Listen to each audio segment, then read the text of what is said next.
And I mentioned something I wanted Maury to write about in the different topics I was looking for. And he said, I want to write about fear. Yeah.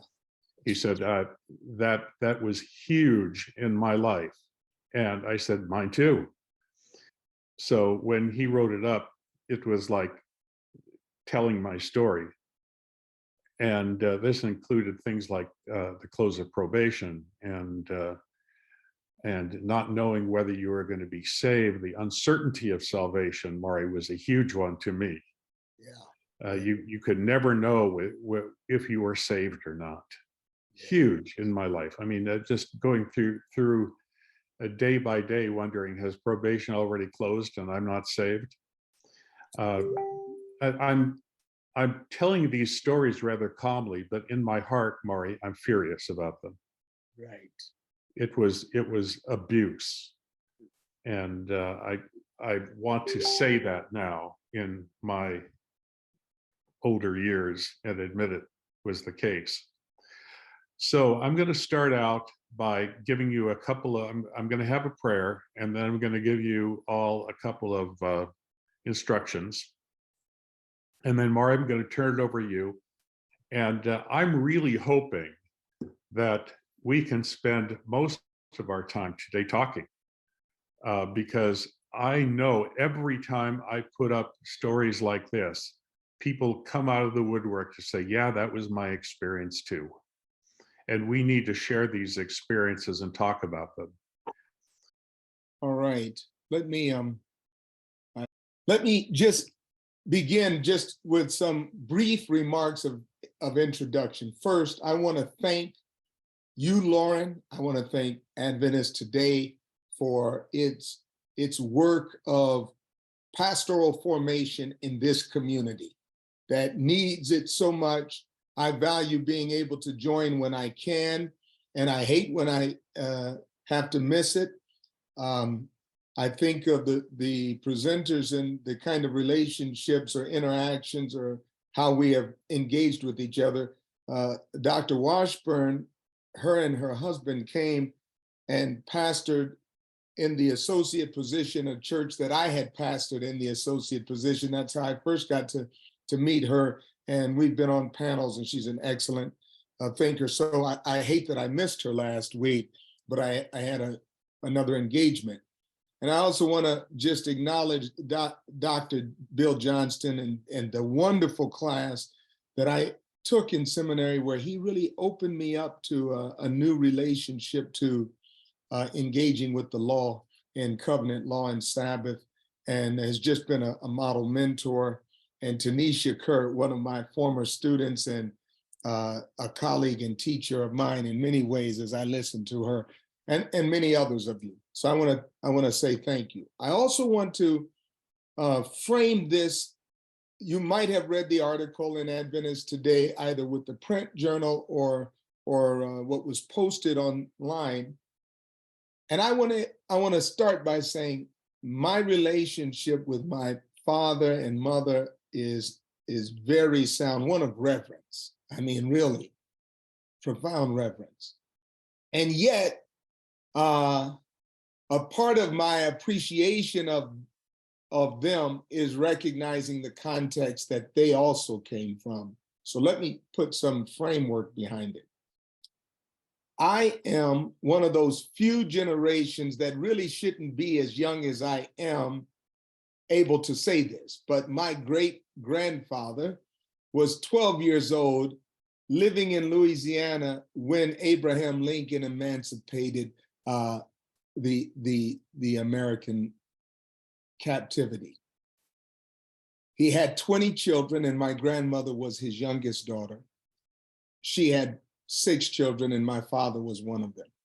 So when I think of religion and fear, I embed it in the context of a very vicious system of American slavery, and often in terms of Christianity as nurturing or sacralizing some of the practices and teachings. So my father, now I'm putting in a context of one whose mother was raised by a man who came up in the chattel slavery of the American South. That's the context, okay? My dad was the only one of his siblings who became a Seventh-day Adventist, and he became one young, and he took the message to heart fully.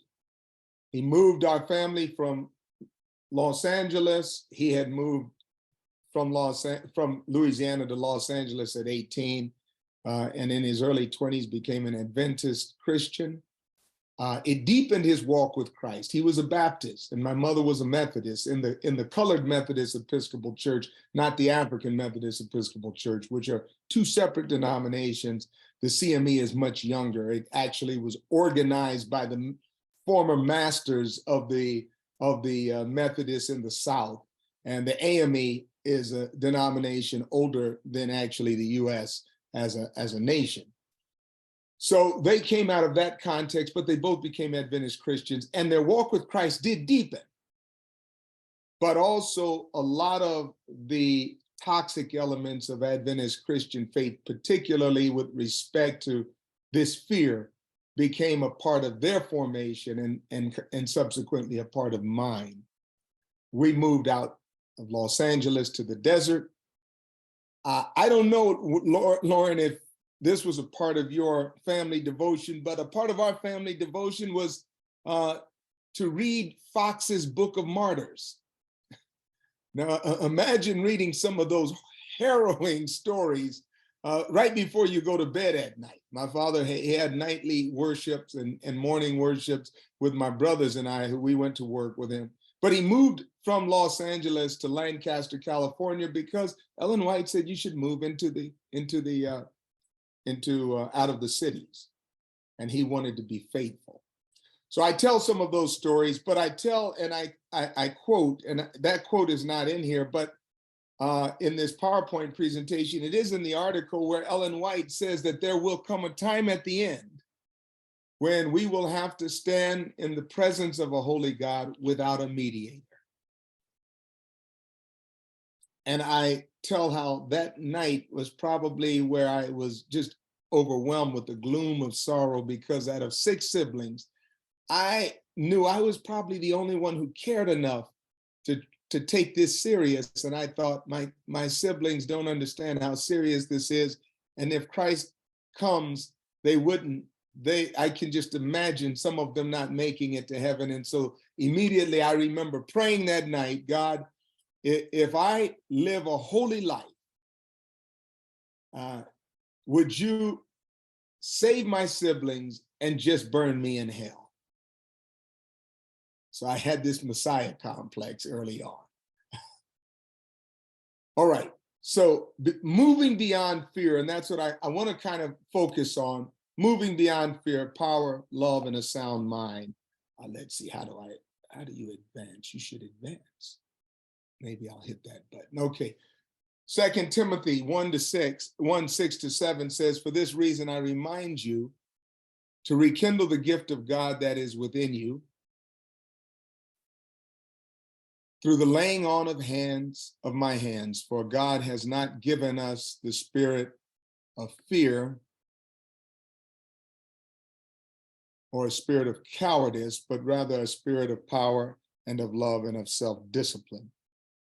So this idea that, yes, we have fear, but this is not a spirit that comes from God. When I started to write the article, I wanted to engage with Howard Thurman, who wrote the book, Jesus and the Disinherited. Now, part of the reason I wanted to engage with Howard Thurman, by the way, is that I had started to become overwhelmed with fear. And I remember one time on a flight from Washington, D.C. to Los Angeles, I had taken Thurman's book, Jesus and the Disinherited, and as I was reading it, it was like it was purging my body and my mind and my spirit of anxiety and fear. And the first thing I thought to go back to in writing this was to go to Howard Thurman's Jesus and the Disinherited. He says this, he likens fear to the fog in San Francisco or in London. It is nowhere in particular, yet everywhere. And that's kind of what I was feeling after a while. I just began to realize this has turned into a brooding anxiety. And what an accurate picture. Thurman also says that fear is important.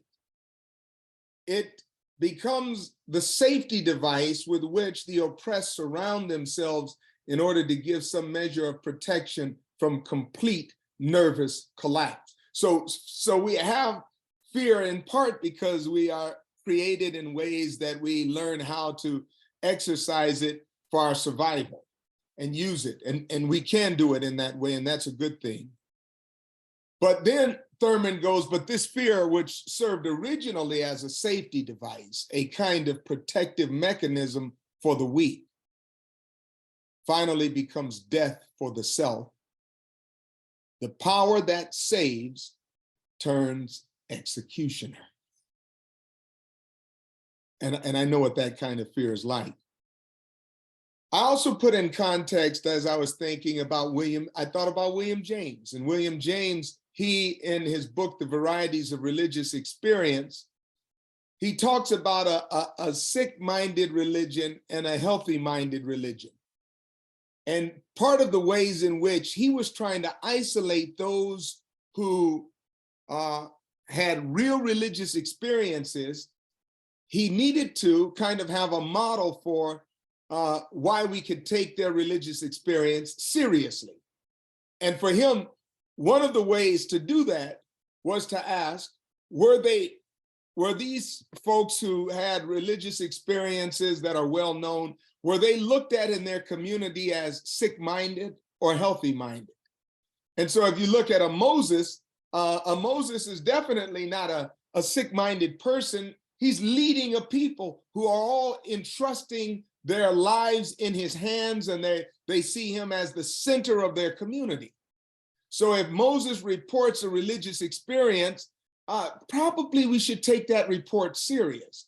Or if an Isaiah reports a religious experience, probably we should take it serious. Part of the reason is we're not talking about sick-minded people. So then he began to isolate those who were sick-minded, those who were out of touch with their sensations, they hallucinated, or out of touch with their perceptions, they had illusions, or out of touch with their volitions, they were obsessing or they were fixating, or they were out of touch with their beliefs, they were delusional. And he said, if we find that the people I'm studying are neither hallucinating, under illusions, under delusion, or under fixation or obsession, then we can take their religious experience serious. But when William James is now isolating these sick-minded people from these healthy-minded people, he also is helping us to understand what sick-minded religion looks like versus healthy-minded religion. And he says sick-minded religion is the worst kind of melancholy, is that which takes the form of panic fear. And he really gives us some insight. I think it's worth it. David Hume, the religious skeptic, says both fear and hope enter into religion because both these passions at different times agitate the human mind, and each of them forms a species of divinity suitable to itself. That's just something to think about. All right, let me move on here. My first thesis. In religion, fear is present either to be expiated, that is continually purged, or in the case of morbid-minded religion, it takes up residence in the mind, fanning the flames of fear. And I do believe that we have had more than our sufficient share of so-called evangelists who have done exactly this. Exactly this. My second thesis is that Adventist Christianity documents a complicated history of religion and fear. Okay. Number one, this wonderful passage, fear God and give him glory, for the hour of his judgment has come. All right.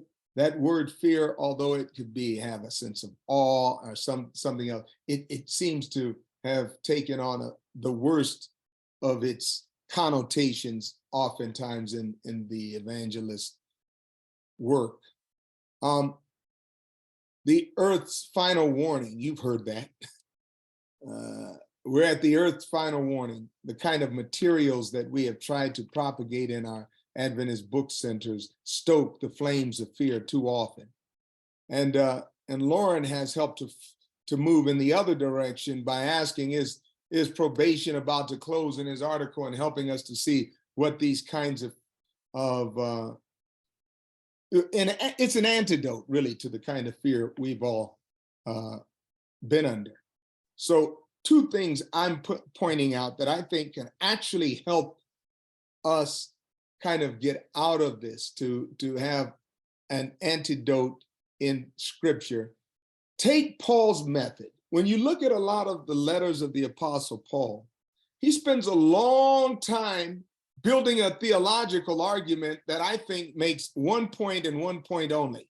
You have been saved, full stop. And then he picks up with, now act like it. And he begins to talk about how to behave in the world as one who's been set apart for a holy purpose, who's already been saved. Now you're set apart for a holy purpose, act like it. I think of the way my father would say to me and my siblings when we want to go out as we got to become teenagers. And, he was looking at some of our friends, knowing that there was a spectrum, some who come out of homes that were more disciplined and solid, and some who were in homes that needed more discipline. And he'd say, now don't forget, you are a Jackson. It was a way of saying, listen, you have an identity that is already given to you. So live it out. And this is what the Apostle Paul, I think, is saying. When you look in Romans, he spends first 11 chapters building his case to essentially using various metaphors, but to essentially say, you've been saved. And then in chapter 12, he goes on to say, now commit your lives as living sacrifices, holy and acceptable. Don't be conformed to the world now, be transformed. In other words, act like a saved child. Or in Galatians, he's doing the same thing to get to chapter 5 and say, so for freedom, Christ has set you free. Don't live under the yoke of slavery. You've been saved, now act like it. And you can take Ephesians and Colossians and Thessalonians and see the same. And I think that's important. Whatever you do, when you start to hear people coming out of the literature of the Apostle Paul directing your behavior, begin to ask, is this in the now act like it portion, or is this in the portion that is telling us you have been saved? All right, that's important. The other thing, and now this is, I was playing with colors and got messed up, and I said, this is contrary to the heading of the, it says keeping Revelation simple. So don't let all the color schemes, let's not get lost in my bad ability to make a slide. But I want to just say, reread the book of Revelation in a way, and this is my second to the last slide that I thought would take a little bit longer, so we can come back to it if we need to. But read the book of Revelation in a way that gives you a new engagement with it, not one of that reflames all of the fears that you find in these so-called Revelation seminars, but say, hold on, let me take a new look at it. I'll tell you two reasons I thought of this. Dr. Edmund Jones, a man who I revere, dear to my heart. He ordained me as an Adventist clergy. I asked him to do it because of his role in shaping my life. He passed away last year, and I think more about him probably in his death than in his life. But he was a great man for me. One day he said to me, he said, Maury, George Vandement came to me and said, hey, I've been taking speed reading. And he said, I got to where I've learned I can read the book of Revelation in 17 minutes. And he said, Ed, when you read it fast, you learn it only has one message. You know what that message is? And they overcame by the blood of the Lamb. And they overcame by the blood of the Lamb. And they overcame by the blood of the Lamb. And they overcame by the blood of the Lamb. He said, speed reading, you don't miss that.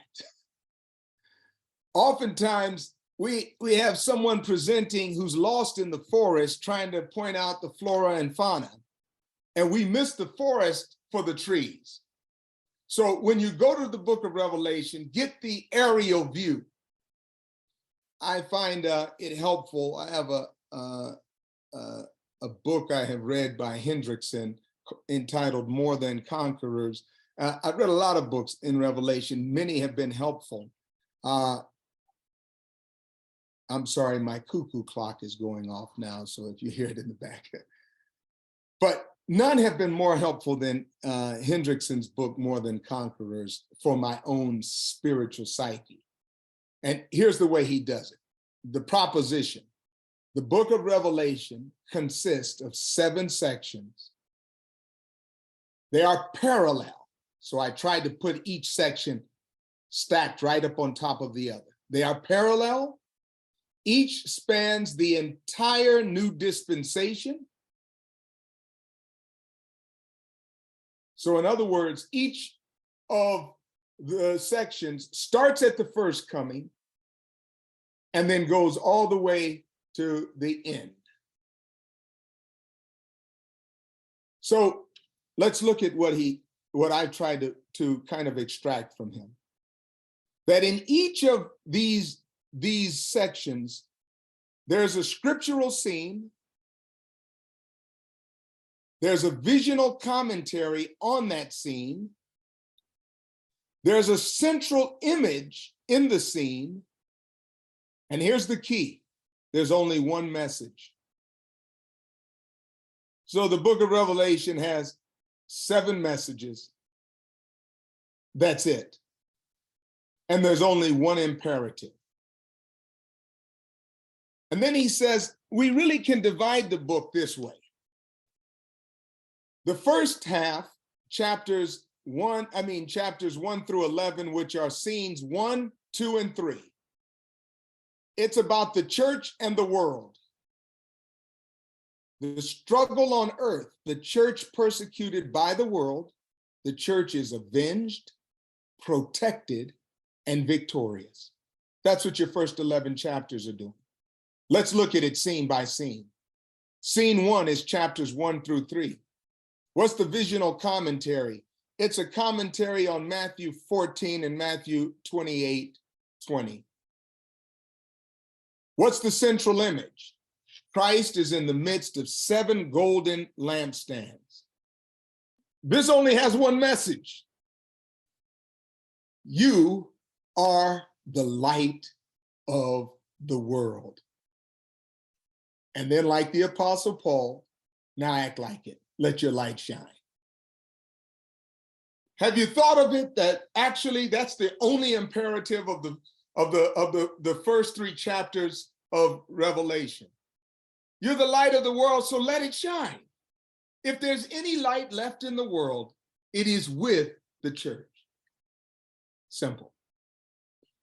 Scene 2, chapters 4 to 7. It's a visional commentary on John 16:33. Watch this. The central image is the throne occupant with 7 sealed scrolls and a lamb. One message. I have overcome the world and sealed you for redemption. What's the imperative? Persevere. I got you. I got your back. I got you covered. Persevere. Scene 3, chapters 8 through 11. It's a visional commentary on Luke 18:7 and Ezekiel 3:17 and 33:6. One central image. 7 trumpets, a little book, 2 witnesses. One message. World, be warned. God's judgments are not all on Israel spent.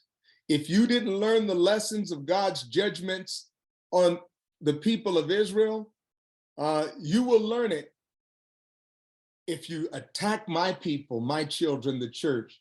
And so guess what the imperative is for the church? Prophesy. Tell them the story. Repeat it.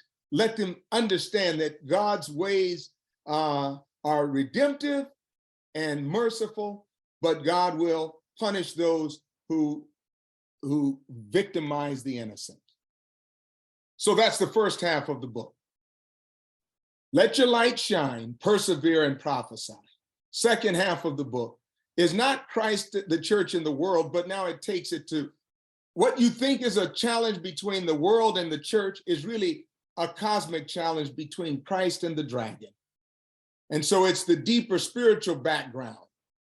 The Christ and the church, persecuted by the dragon, Satan, and his helpers, the world. But Christ and his church are victorious. And that's what chapters 12 to 22 is about.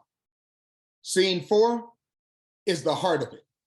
I should have had this a completely different color. Oh, I'm sorry, I made a mistake. I should have had scene 4 a completely different color because it is the center of it. And it's a visional commentary on the proto-evangel in Luke 3:15, in Genesis 3:15.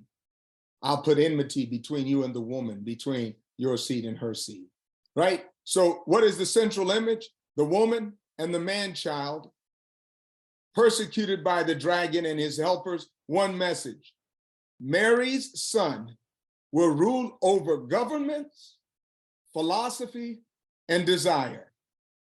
And the imperative: proclaim the gospel. Tell that story over and over again.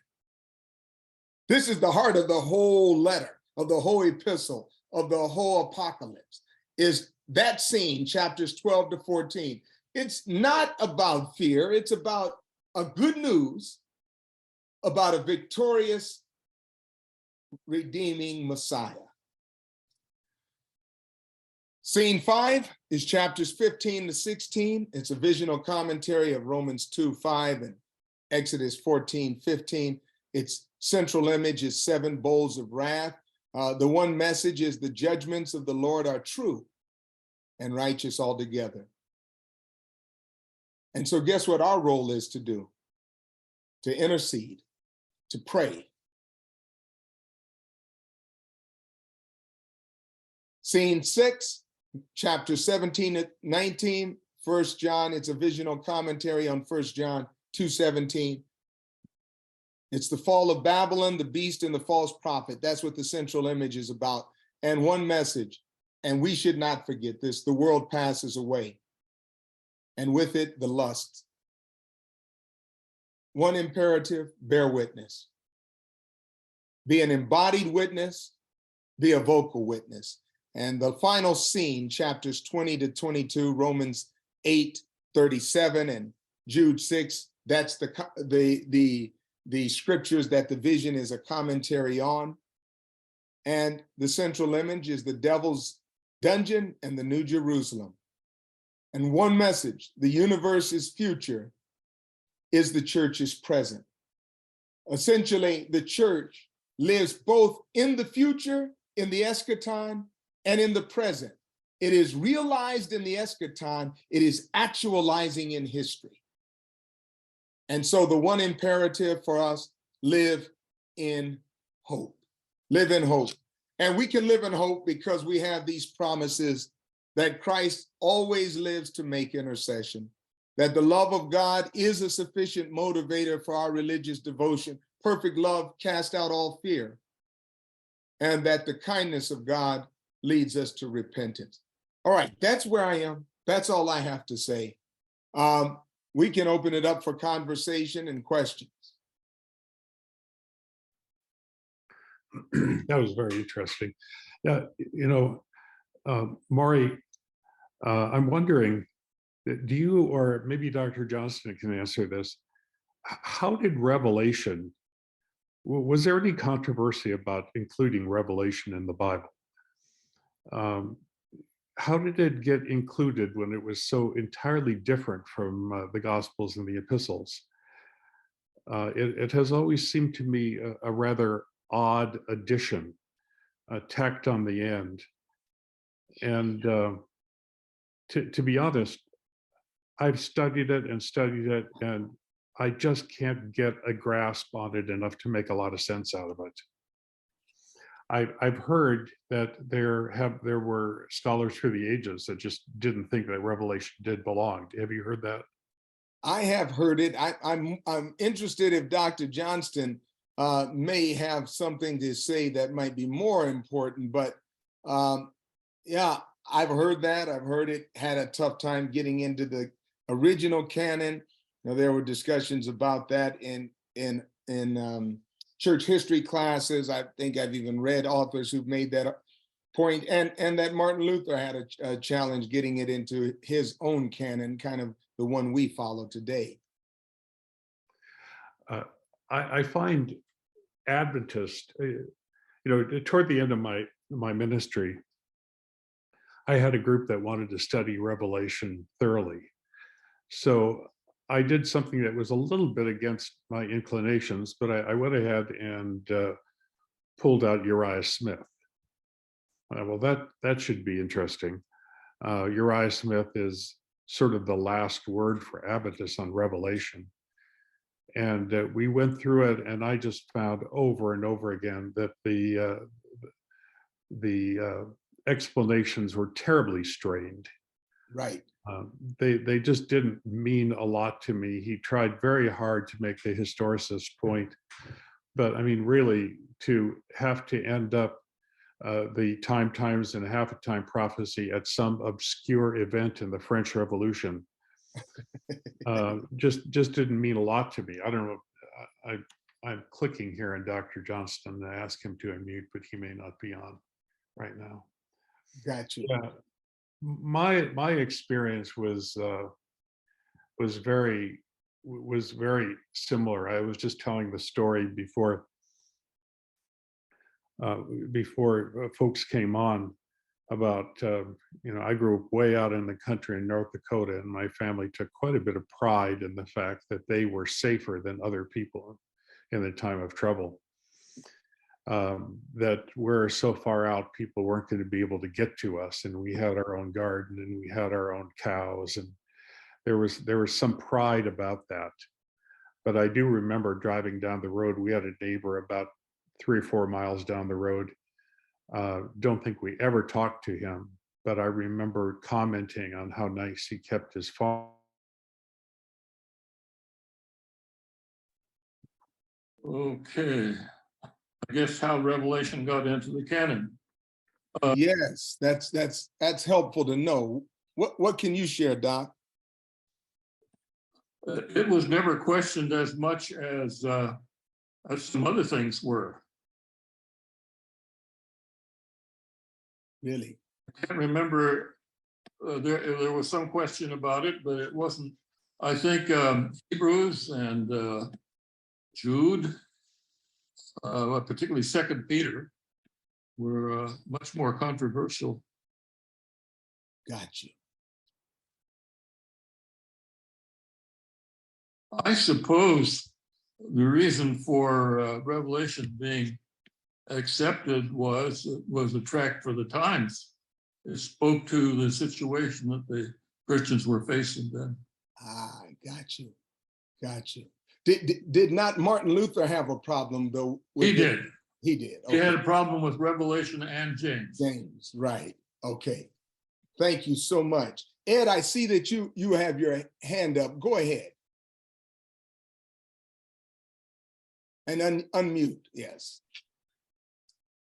So I find it interesting that the topic of the seminar today is fear, and we wind up spending most of our time looking at Revelation. What's the juxtaposition? Are you implying that Revelation is a generator of fear? Oh, why did you choose to talk about fear and then go into Revelation?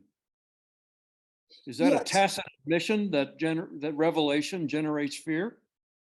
I think just the opposite. It is an antidote to fear, although our fears as Adventists have always been about what happens in the eschaton, right? And I think that that's generated not because of the book itself.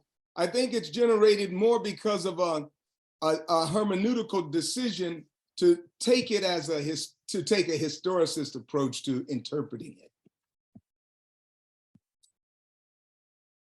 So if you don't take the historicist approach, I'm kind of sympathetic with Dr. Johnston that it applied mostly to the people that lived at the time it was written. Right, right. And I'm not against that. I think that it definitely had a relevant application. I take more of a symbolicist approach to it because I see it has incredibly evocative imagery that can be motivating even now, right? I'm just going to, and I'll be quiet. I'm just going to take a wild guess. This is purely opinion. Yes, that's right. A wild guess that more Adventists associate Revelation with fear than as a dispeller of fear. Oh, I agree. I don't think there's any doubt about that. Thank you. Thank you. Dr. Johnston, I see your hand, and then Toby. Yeah, well, who, according to the book of Revelation, who are the ones who should be feared, should be fearing? It's the other guys, it's the bad guys. Exactly. The people that were reading the book of Revelation believed they were on the right side. Right. And consequently, for them, it was an encouragement. Same with other apocalyptic works. Same with Daniel. The people it was written for were not the ones who had to be afraid. It was the other guys, the bad guys. Now, what you have in Adventism is a strange inversion, as if the Adventists were the bad guys. Right. I agree with this 100%. I'll even say it this way. For me, again, after reading this book, More Than Conquerors, I remember I started to read the book of Revelation with a sense of joy, with a sense of peace, and particularly that central narrative, right? Here, a pregnant woman gives birth to a child who's to rule the world with an iron rod. That's an allusion to the messianic hymn. The child is caught up to God. That's an allusion to the ascension of Jesus. And then a war breaks out in heaven, and the dragon is defeated, and his angels, watch this, is thrown down, and a hymn is sung, "Rejoice, O heavens, and you who dwell in them. Woe to the inhabitants of the earth, the dragon is thrown down, and there is no longer any place found in heaven for him." Full stop, period. And then what Hendrickson goes on to say is that the three helpers of the dragon are, watch this, worldly governments. They persecute if they have to. Worldly philosophy. It's the land beast, the sea monsters, the worldly governments. The land beast is a false prophet. It's dressed Jesus said, beware of false prophets because they come to you as wolves in the clothing of sheep. Well, this is the image of a dragon in the clothing of a lamb. It's a false prophecy. And beware of those because they will deceive. And then the harlot Babylon, beware because it will entice. And he makes this point: if you're not enticed by the world, if you're not deceived by philosophies that are anti-Christian, or heretical Christian philosophies, and even if you come under persecution, this is a defeated campaign. It's over. The dragon has been defeated. And there's something in that. We all know that life has some struggles, but it's not that these ideas of the world's power become so ginormous overwhelming and paralyzing, they actually become small in the greater picture for me.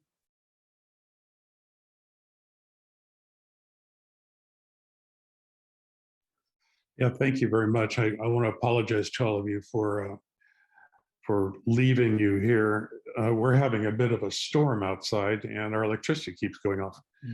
Fortunately, so far it's come back on, but I finally connected through my phone, so I'm not going to lose you. But thank you, Dr. Johnson, for some of that explanation. I guess the question that it leaves me with is, given what Revelation has done through the ages to mostly scare people, is it worth the trouble? To me, as I go through it, I find the positive explanations that Maury and others are giving to be rather isolated and out of context. You have to kind of pull this piece out and say, this is what this means. But then there are other vast numbers of passages that are nothing but scary, and we have no clue what they mean. I mean, nobody's ever really explained the trumpets to any satisfaction. Nobody's explained the last plagues.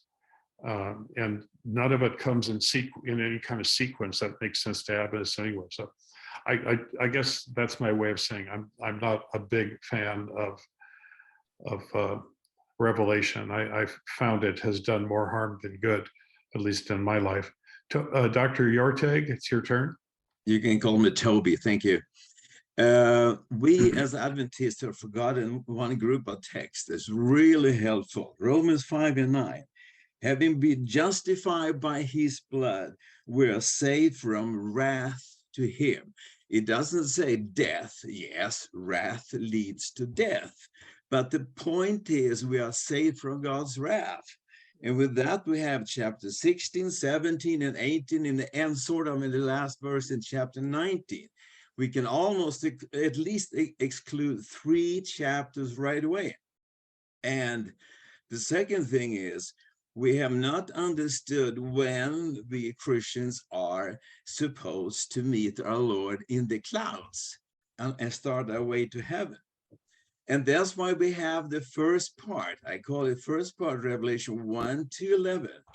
And there we have the second coming in the 6th seal, and we live in the 5th one. And the 7th seal, the 6th seal explains exactly the first 3 verses in the 6th seal explains what's going to happen in the world, with all the signs in the universe, etc. The next 3 the last 3 ones of chapter 6 talks about how the wicked one are reacting. And then comes this chapter 7, which is wonderful. And we have just thrown it out on the window and say, it's an interlude. That means we don't know where it fits, but it fits perfectly. If you look at every single text in the Bible about chapter of his second coming, it's fit to what's happening to the righteous in chapter 7. And then comes the trumpets afterwards for the wicked. They are lifted up in the end of chapter 7. So that means we have Revelation 2 parts. The first one, 1 to 11, the second, 12 to 22. And they both say the same thing. The coming first, and then what's happening to the wicked. And then we can include another 3 chapters about the trumpets. So roughly, major part of Revelation is what's happening to the wicked. Yeah. In fact, I would say this, Lauren. I look at the visions of Revelation more like impressionistic art than like architectural blueprints, so that you get frustrated with it when you are looking for certain kinds of explanations that are real detailed, and you say, well, and again, that's why I say I'm a symbolicist. For me, these are really symbols that are to inspire you to persevere, to go forward, to find comfort. And that for me, I don't want to lose the forest for the trees. If it's 7 trumpets, well, trumpets are, instruments of warning. but those warnings are not for us. It's for those who come to persecute us. So for me, and seeing it as impressionistic art, now I'm not so much looking at what does trumpet 1, 2, and 3 mean, and 4, 5, and 6. That's me now. I read what scholars say. I appreciate as I read them. My colleague, Dr.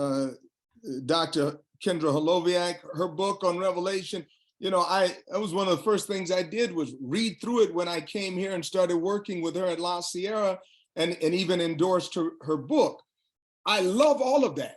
But for me, I think for practical use, don't miss the forest for the trees.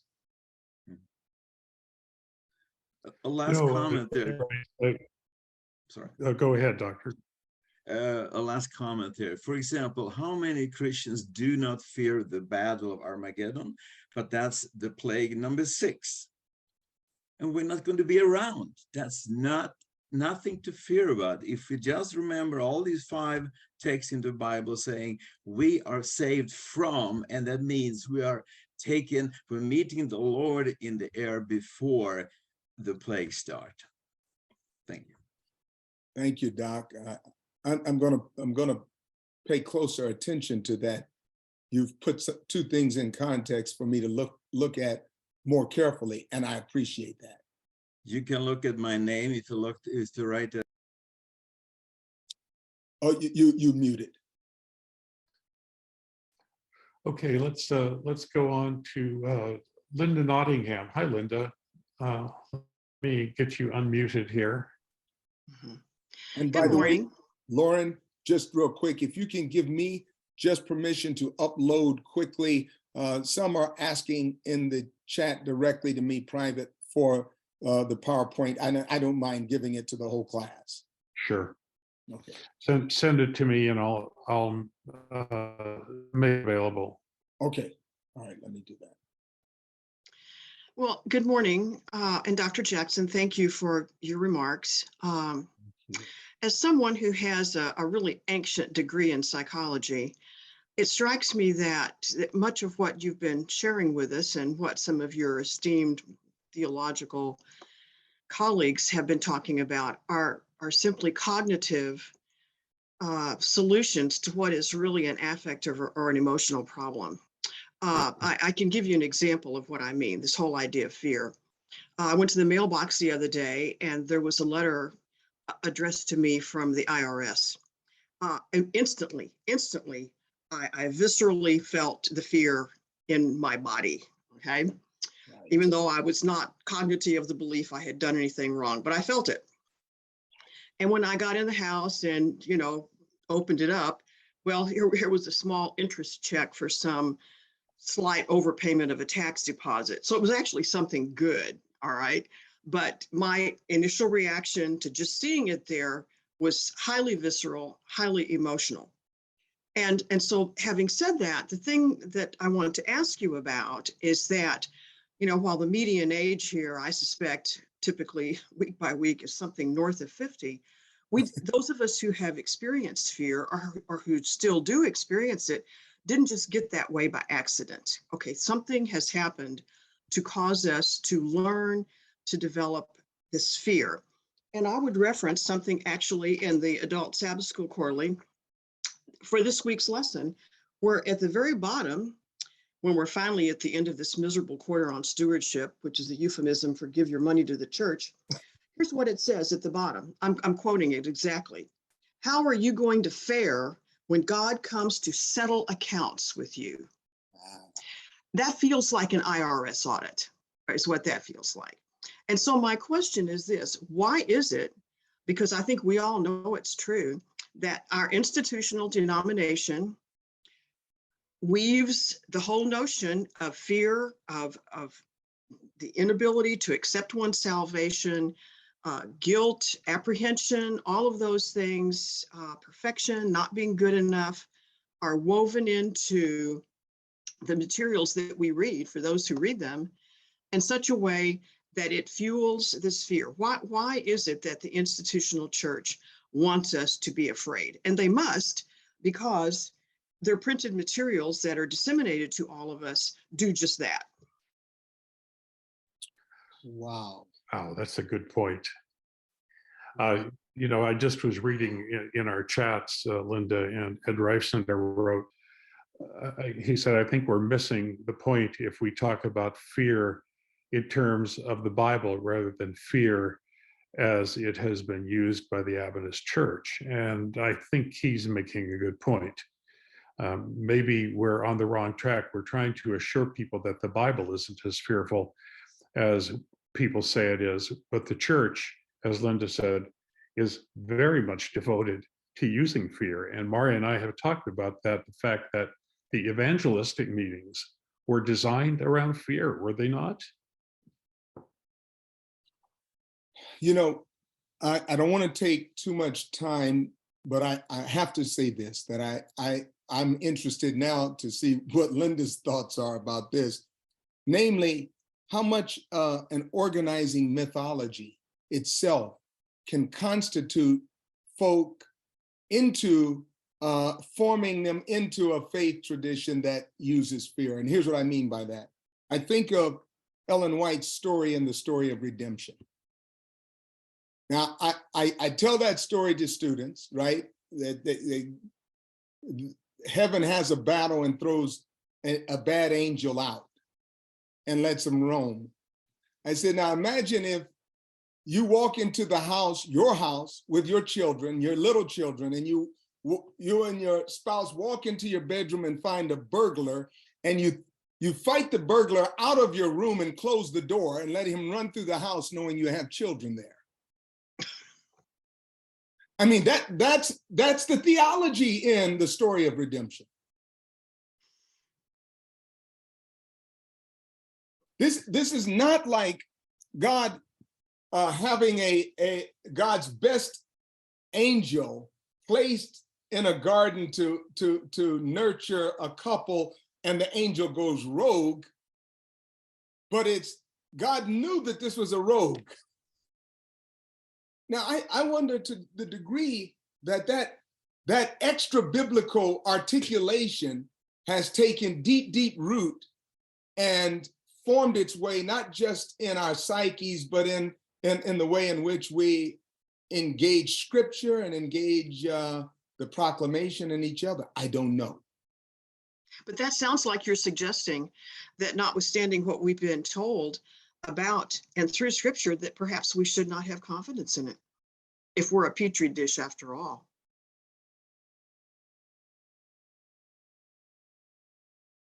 Yeah, and I wonder whether or not what we are told through scripture is really different than what we're told in that narrative. Dr. Jackson, you're supposed to answer questions, not bring up more. Oh, I tell you, I wish I had the answers. We have Q&R, not Q&A, questions and response.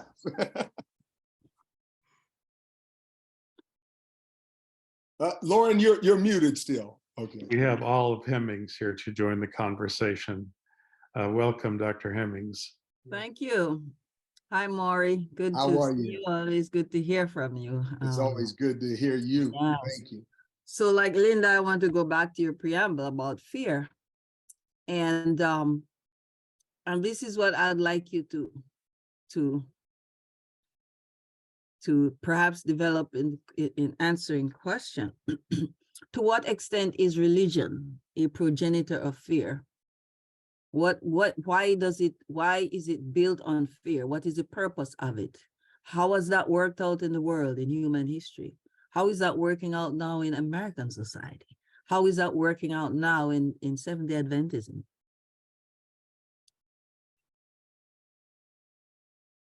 Oh, this is good. Help me think with me about this, because so when I think of religion, I think of humans are the religious animal. So I don't think that there is no non-religious human, whether it's secular religion or we all, in this sense, I believe, have a sacred story. We have a world of meaning that comes out of it, and we have ritual and ethical practices that come out of that. And so For me, I think fear is a part of the human experience as an animal creature. But religion then can nurture the best of it, or it can turn it into something that paralyzes us, or makes us now react in unhealthy ways. And that's where for me, that's where I think we have a responsibility to ask, to interrogate our stories, our sacred stories. Yeah, yeah. Because I'm seeing there a big P word, power, control. And I like the angle you brought to it. We ourselves tend to generate those fears. Why do we need to be fearful? Why do we need control? Why do we need to be told this is so, do it or else? Why are we always gravitating towards that way of being in the world? Is it necessary? Has it done more harm than good? This is the question, you know? And yet all of it is, for some of us, it was so persistently used. For me, this is not just an academic exercise. It's a story that is part of my life. And Rebecca just shared this with me from Oliver Wendell Holmes. We are all tattooed in our cradles with the beliefs of our tribe. The record may seem superficial, but it is indelible. You cannot educate a man wholly out of the superstitious fears which are implanted in his imagination, no matter how utterly his reason may reject them. And that is so powerful to me, because it is the story of how I grew up. It was implanted in us, this fear, over and over again. Just the Roman Catholic neighbor down the road was going to persecute us. Yeah. I remember coming to church. I've told this story many times, but it's such a powerful story, it bears repeating. I remember coming to church the day John F. Kennedy was elected, and people were in tears. Sabbath school teacher was in tears. Now the Pope is going to take over the country. And 3 years later, when he shot, they got up and said, "Praise the Lord. God has held back the winds of strife." What an example of how fear operated among us, that we rejoiced in church when a young father was shot. Now, I'm not idealizing the Kennedys. They have their problems. I'm not saying that. I'm just saying how twisted this became. I remember evangelistic meeting after evangelistic meeting that were so full of fear. Any of you remember the Barron brothers? Famous team of Yes.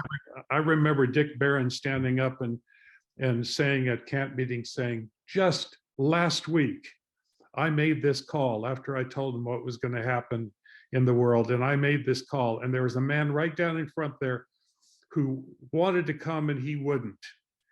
And that night, his wife called me and told me that he died. And he never came to Jesus. I mean, this fear was woven in. Boy, that got me out of my seat. I ran up to the front.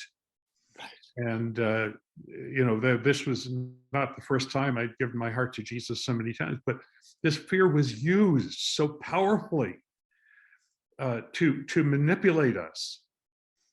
And so to me, you could tell this is not just a matter of understanding. To me, this is almost therapy. I mean, I've spent my whole life working when I got to be a pastor, I said, I will never, ever do this to people. And I never did. And my, Olive has pointed something very important about the issue of power. And I'll only and these are small articles, but I did have a paragraph that I want to reread.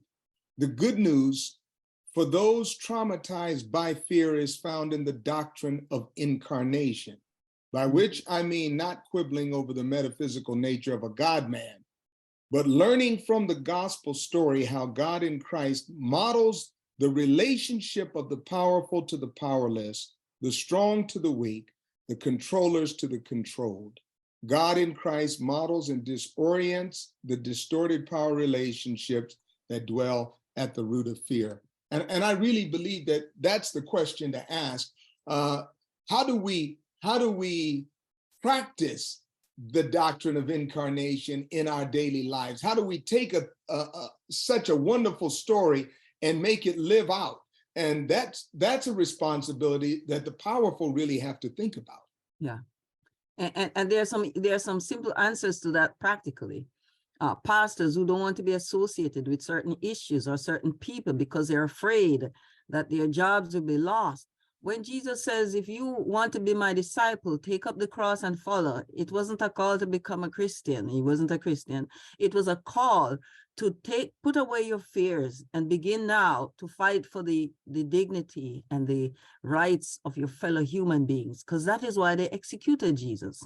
He did not bow to the fear of his own Abrahamic faith that actually governed that faith at that time, but rather he said, I will put down my life, lay down my life for my fellow human beings. That is what it means to overcome the fear that religion places upon us to maintain a certain superstructure of power and control, all of which is driven often by material gains. That is to me, see the summary of religion and fear. Yeah. Oh my goodness. Thank you. Yes, thank you, Paula. Lynn Boyd wrote here, and Lynn, I hope you may join the conversation a little later. He says, I'm not certain why many here have experienced fear of an event that was so clearly identified as an act of salvation. And I've wondered that same thing, Lynn. You read about the pioneers calling it the blessed hope. It was never a blessed hope, and I think Art is going to back me up on this. It was never presented to me as a blessed hope. It was presented as an absolute terror. And my wife pulled out, I don't know if she's listening in, but I think she is. She pulled out a quote that I want her to read, where Ellen White says, you think you understand how bad it can be, but it's going to be worse than you can even imagine. These things were given us as children. As children. This is religious malpractice. Art. Oh boy. Okay. Well, there's a lot that is triggered here. So, well, all of us, because we grow up in capitalist societies, fear missing out on a good deal. And I think of going to getting stuck in a small room with a car salesman, or we can get this price for you today. Are you willing to buy? Or a timeshare salesman, and boy, if you don't buy today, you are missing out on the deal of a lifetime.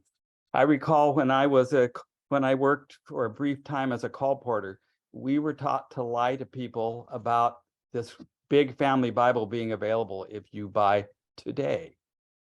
Fear and control is many have mentioned that, and Lauren just mentioned the blessed hope. I'm in the process of reading, and I need to devote more time, more at a time. I'm reading the book about Andrews, the biography of J.N. Andrews by Gil Valentine. Ellen White. Ellen White plays a prominent role in it, though, and I just read the part about they were working their tails off in the publishing business 6 days a week, and they decided to take a day off and have a picnic, kind of refresh themselves.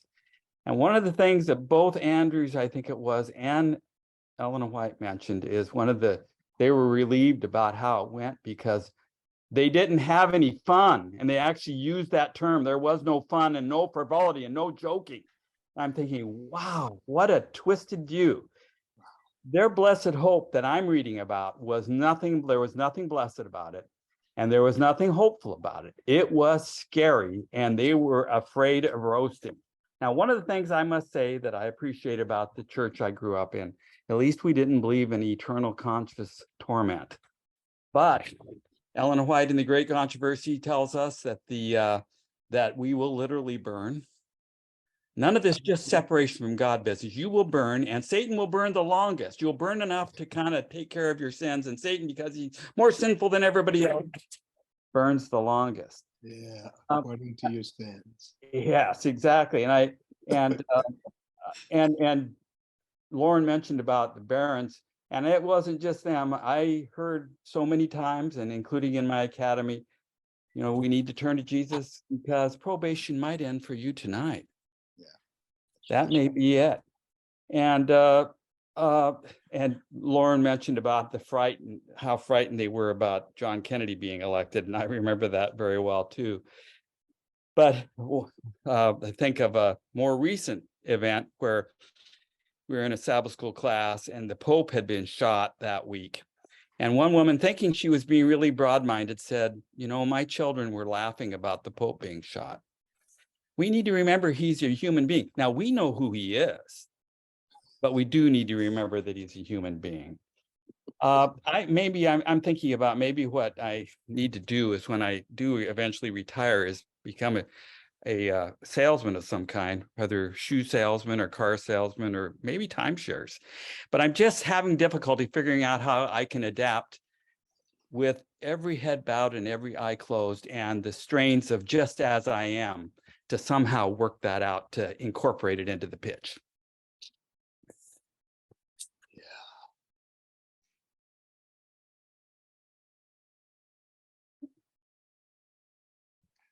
Yeah, this is it. I think you're touching a nerve here, Maury. Carmen just posted this quote that terrified both her and me as we were growing up. The time of trouble such as never was is soon to open upon us, and we shall need an experience which we do not now possess, and which many are too indolent to obtain. It is often the case that trouble is greater in anticipation than reality, but this is not true of the crisis before us. The most vivid presentation can not reach the magnitude of the ordeal. That absolutely haunted. That one and the one about our parents and our teachers turning against us and putting us on the stand totally haunted me as I was growing up. Judy said, please tell the class it's still going on in our schools. I'm trying to get Judy to open up and tell us what she means by that. Art Clem, thank you very much. Yes, thank you, Art. Dr. Johnston. There you go. Oh, you muted yourself again.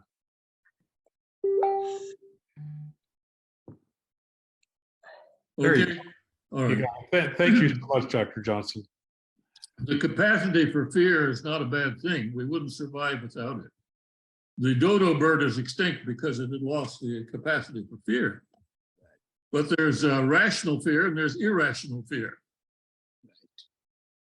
And we need to ask whether the appeals to fear are rational or irrational. Now, rationality isn't enough to get people to change if they do need to change. You also have to appeal to the gut. About 50 years ago, we put out an anti-smoking film called 1 in 20,000, which included a sequence where a lung operation was pictured. Right. That film actually did help a lot of people to quit smoking. You have to, we speak of the use of fear as manipulation, and sometimes it is, but we also have to consider what the end is, what the purpose is.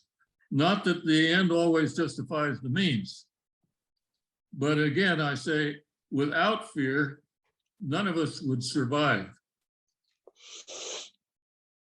Yeah, I that resonates with me. And I think a realistic witness of scripture and the gospel, which I would say would have us have rational and not irrational fear, is to be truthful.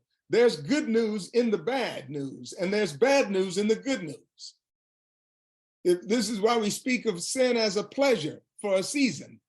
The for a season part is the bad news about it, right?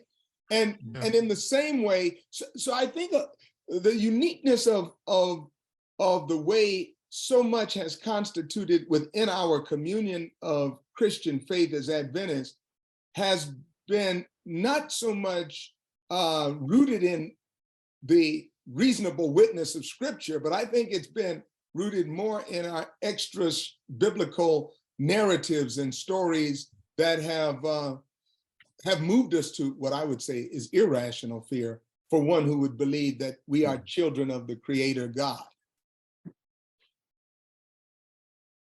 Yeah, very good point. I just unmuted Judy here. Judy, you had mentioned in a note that you think these kinds of statements and usages are still being taught in church school, just as they were when we were young. Hi, Lauren. Can you hear me? I can hear you, yes. Okay. I'm a teacher, and I don't know if we have any other educators here at Sabbath School today, but I teach first and second graders, and I have made it my life's goal here the last 10 years to just, I tell my little ones, you can never out naughty Jesus. Jesus just loves you so very much. And I was sitting at worship, staff worship a number of weeks ago, and this just, it makes me emotional right now to hear that, because one of our very fine teachers was doing a prayer thanks, and he said, "Oh, I just read the book Now." Is that the right book that I'm saying there, Lauren? Yeah, it was by Mary Kay Silver and Mary right. Kay Floyd. Right. And I remember reading that. I'm a few years younger than my brother Lauren, but I remember reading that, and it was just absolutely terrifying to me. And I don't think I was really that terrified of a child. I kind of had little things would roll off my back pretty easy, but that was just terrifying to me. And when I heard that he was reading this book to our precious academy kids, when our young adults are leaving this church at such a fast pace that we can't, the door can't stay open. And then he was praising God, and here was his comment. And then I'll quit right after that. He said, it's as good now for our kids to hear as it was back in the day when I was an academy kid. And I just about climbed out of my skin. It made me so sad. Yeah. Well, two things there. Yes, that it was around. I know Mary Kay. I talked to her from time to time. I wrote part of my dissertation on Now, because the topic of fear was part of my dissertation. And yes, it was terrifying, and it continues to be terrifying. And the other thing that was revealed there is that Judy is my sister, and I didn't know she wanted anybody to know that. But the word is out. The word is out now, and she can't escape it. Yeah, pretty interesting. Yeah, I'm shocked. I'm shocked that book is still being read. Harry. There you go, Harry. Yeah, let me see if I can get there we go. So I guess when we're talking about fear, early on as a teenager, my father and mother were Seventh-day Adventist church school teachers. So I was pretty much raised up in the church, womb to tomb kind of thing.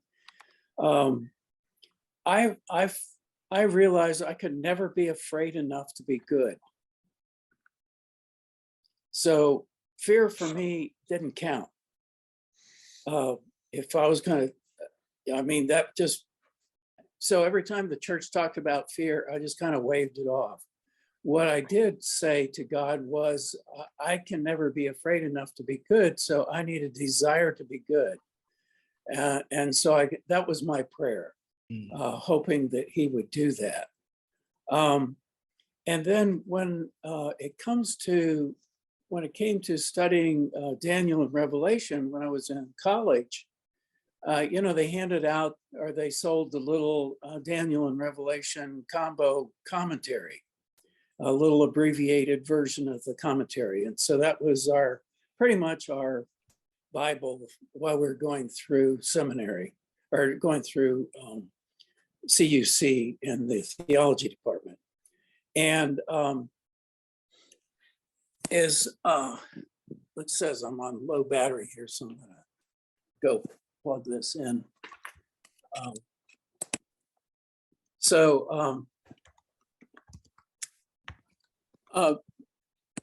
Later on, I had the opportunity of sitting down with some Christians, and we decided to read the book of Revelation.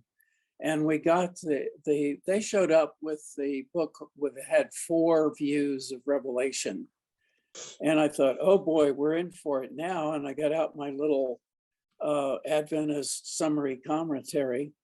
What I found was that our evangelists don't teach what was in our commentary, because our commentary actually had a very balanced view.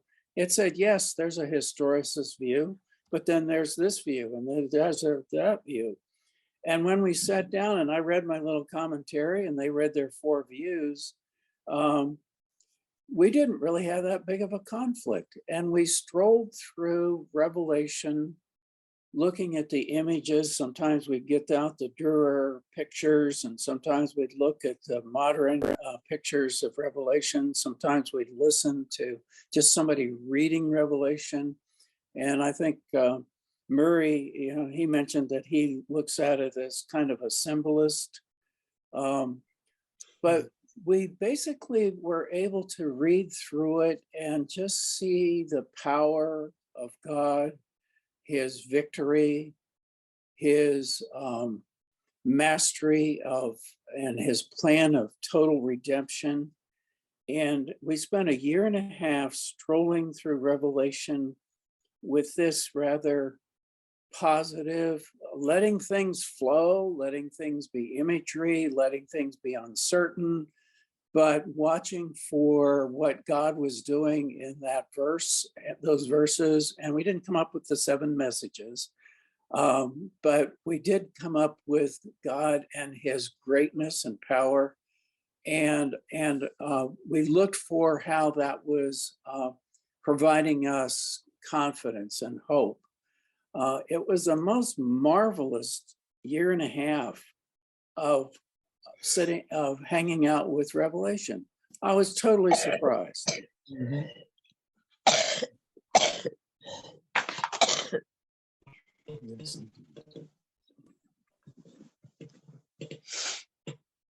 Let me make sure Sandy gets muted here. There you go. Okay, Sandy, I think I asked you to speak. Maybe that's why you were unmuted, but go ahead. Were you finished, Harry? Yeah, I just wanted to offer a positive. If you are able to disengage from the past fears, there might be a rather positive way to explore Revelation. Yes, exactly. Yeah, but here again, this is a note, and this comes from Carmen. Whatever Revelation actually says, the church is distributing up to 1 billion copies. The 1 billion is never going to be achieved, but 1 billion copies of the Great Controversy, from which the traditional end times details get their authority. And this is true. I think I go back to what Ed said a while back, and Ed, I hope you'll rejoin the conversation on this. We're not really talking about Revelation right now. We're talking about what the church has done with eschatology. And I think that's the psychology we need to understand, and why they can't, why we can't seem to move beyond that. So I appreciate the good experience you had with Revelation, Harry. I don't know if it's replicable for those who were immersed in the church situation, if that makes sense. Yeah, probably not. You know, what we really should be talking about here is the great controversy. So I'm going to go on to Rico. Hi, Rico. Hello, everyone.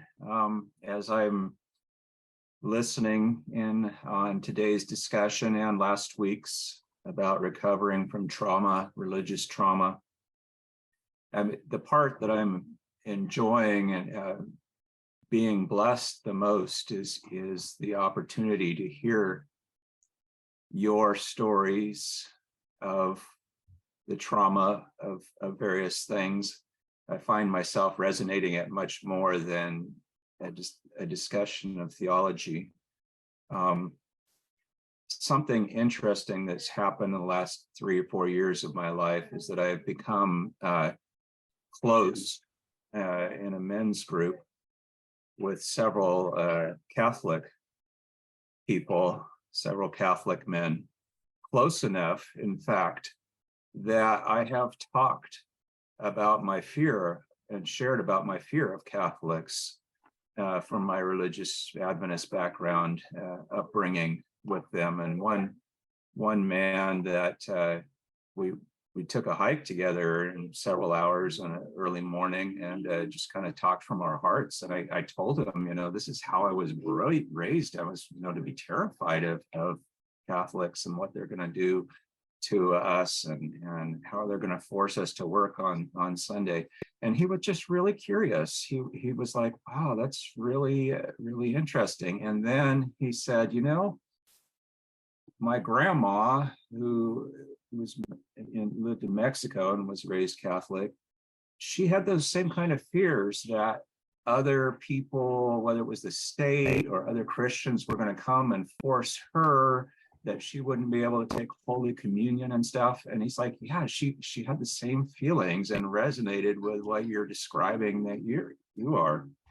Never once with these people have I ever felt, in fact, I would say with these Catholic friends of mine, that I have felt more free than I almost ever do in the Adventist church. And one thing is that they have never, ever tried to convert me to Catholicism, to encourage me that I should come to church with them, participate in Mass, anything. There's just absolutely nothing of this sort of evangelistic mindset, like you've got to be part of us in order to be saved, which is the message that I've grown up with in Adventism.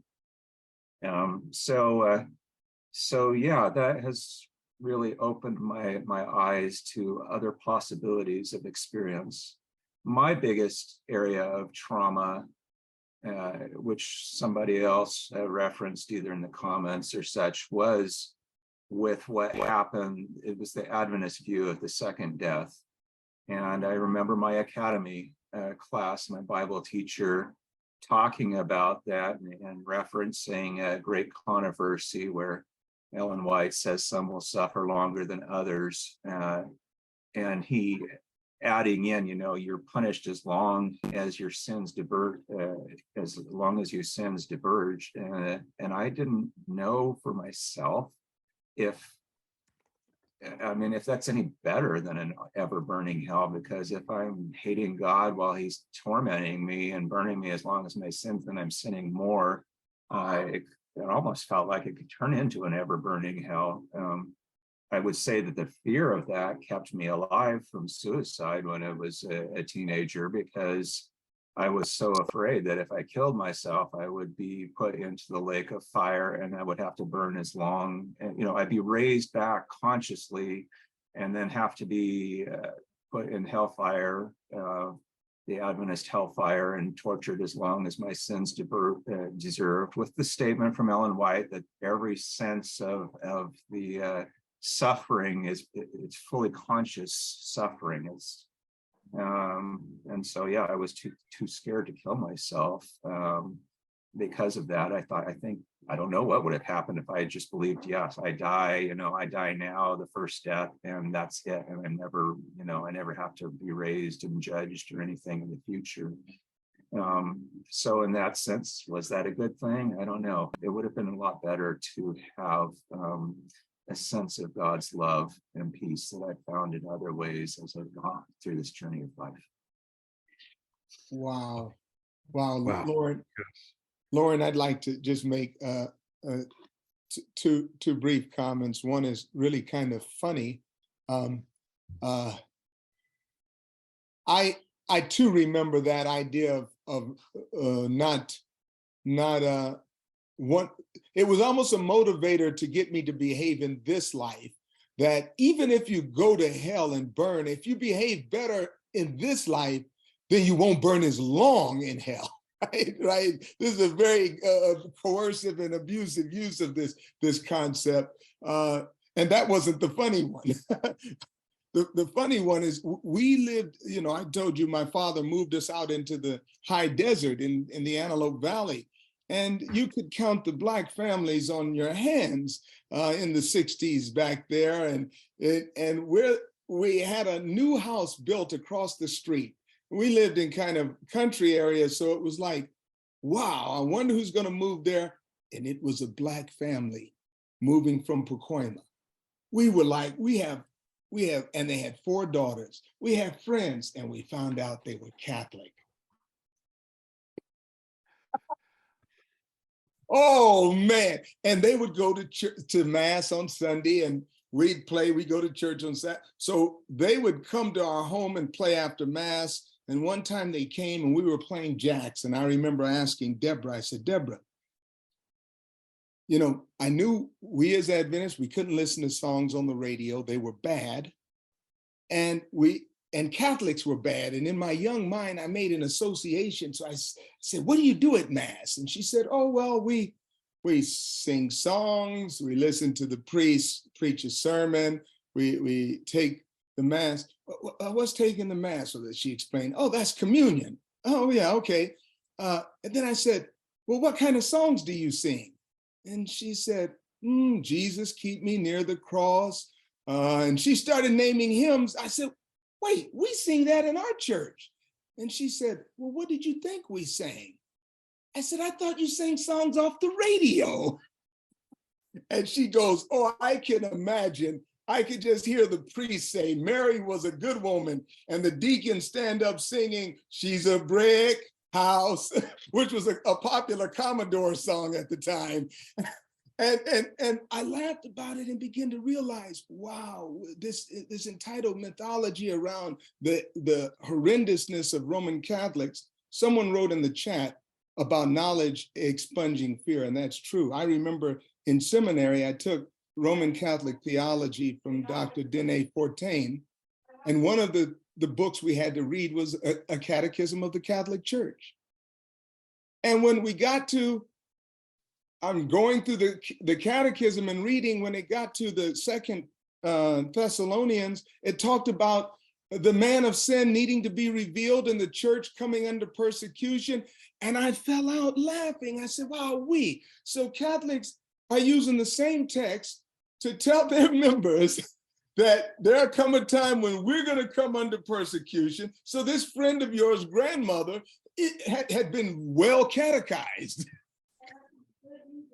And these were the passages we had been using. And something about my fear of Catholics really just kind of said, wait a minute, no, there is a larger narrative here.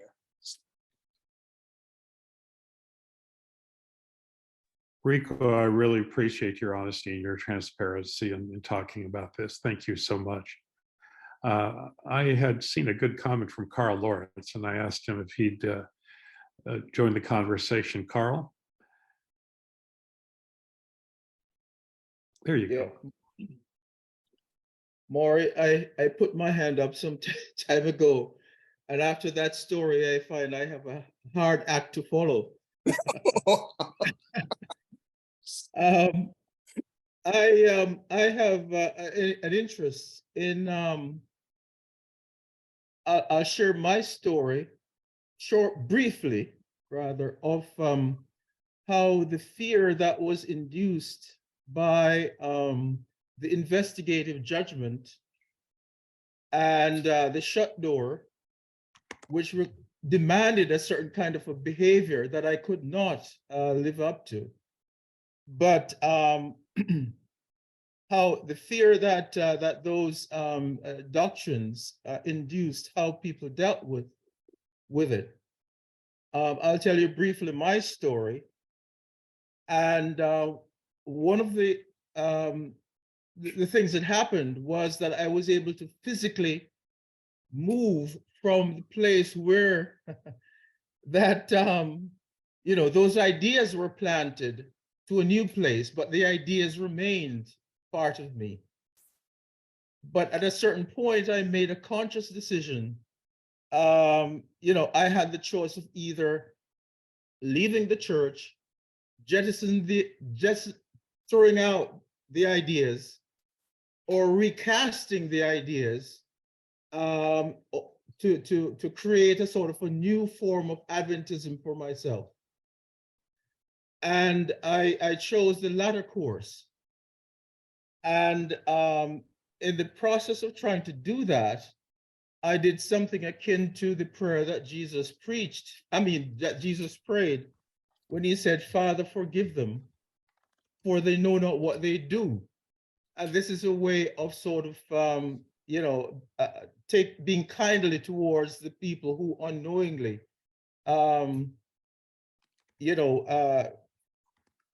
taught me these ideas, and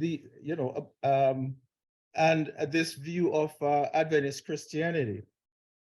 The other thing I did was that I took a conscious decision to embed myself in a small group. I happened to live in an area near a college, and there were these small groups I could embed myself into, where I could be vulnerable, but be safe, at least in terms of expressing my views, my thoughts. And so I could work my way through the dysfunctional, toxic ideas that I had been given. And as this group itself has evolved, and I've been with this group now some 35 or so years, same group, same church. And one of the things that we have learned is, and that characterizes our group, is that we can learn from other Christian traditions. And so we read outside of the books outside of Adventism, okay, and we have discussions, conversations on those. For example, one of them that we're reading right now is one by Buechner, Frederick Buechner, his set of sermons. Oh yeah. And our group, we keep being amazed at the ideas that we're gathering. And one of the interesting things is that by going outside of our tradition to other traditions, we come back into our tradition and we're much more, what should I say, faithful to our tradition. We're much more connected to our tradition. So, this is the path that I and others have taken in trying to go from, this fear induced by misconceptions, misinterpretations of passages in Revelation and Daniel. And so we grow into what we think is a healthier form of Adventism. We haven't jettisoned Adventism, we've just recast it. we've thrown off certain aspects of it, but we have recast the parts of it that we've continued to hold on to.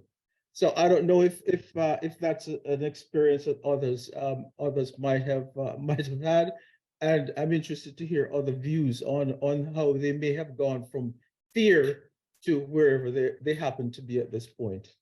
Amen. You know, Maury, what Carl just said made me think something that I need to work on, and probably others do too. He said something about forgiving those who did this to us. And yeah, Carl, that's hard. I'm still working on that these many years later. As that quote said, these fears were tattooed in at a young age. Yeah. And how do you find your way back to that? And perhaps what we need to talk about is forgiving our church. Have we ever talked in those terms? I need to forgive the cruelty that my church did to me in those early years. Maury, what do you think? Well, I thank you, Carl, and I have a more, well, let me say it this way. I think that Adventist Christianity has a call to take on what would be a heresy if it were a doctrine of faith, but what would be a heresy against the way of Christ if we don't embrace it as our hope, namely the hope of universal salvation. That if anything, we should see ourselves in that role of those who say to God what Moses said when God said, I'm gonna blot these people and wipe them off the face of the earth. And he said, well, God, if you're gonna do that to them, do it to me too. In other words, that for me, I'm trying to be in the space of practicing what it might be like to be the last holdout for God to be true to God's word of loving one's enemy and saving all humanity. And for me, that then makes it consciously forces me to live in the space of what does it look like to forgive even the unforgivable. I write about this in my chapter in the book, A House on Fire. I say, you know, this is Adventist Christianity's Catholic vocation, namely to say, let's make sure that God is going to be universal. That means we have to stand in and ask for fear. And Dr. Sigve Tonstad said, wait, so how do you get racism and universal salvation? And I said, somebody has to defend the racist. Somebody has to stand in the way and say, hey, God, let's wait until this person actually comes to abhor certain things about their own living it out. And so I think where one might think, well, universal salvation it's an easy way for everyone to get in. I think it's actually the hardest way, but it's the most rewarding. It's being able to say, hey, I got to say sorry. I got to ask for forgiveness. I have to forgive you. And I have to model the vigilance of trying to vigil with people who are broken and helping them to actually come to wholeness and healing. I know it's probably not what you were looking for as an answer, and for others, it opens a can of worms as it. But I think we don't go far enough when we talk about the Catholic doctrine of hell. What about our doctrine of hell? And I think I was glad for the conversation that brought up, you know, what about raising someone just to burn them again? Really? Come on, let's get real, folks. Yeah. And, Wow, and one thing we have to remember, there's a broad Protestant principle.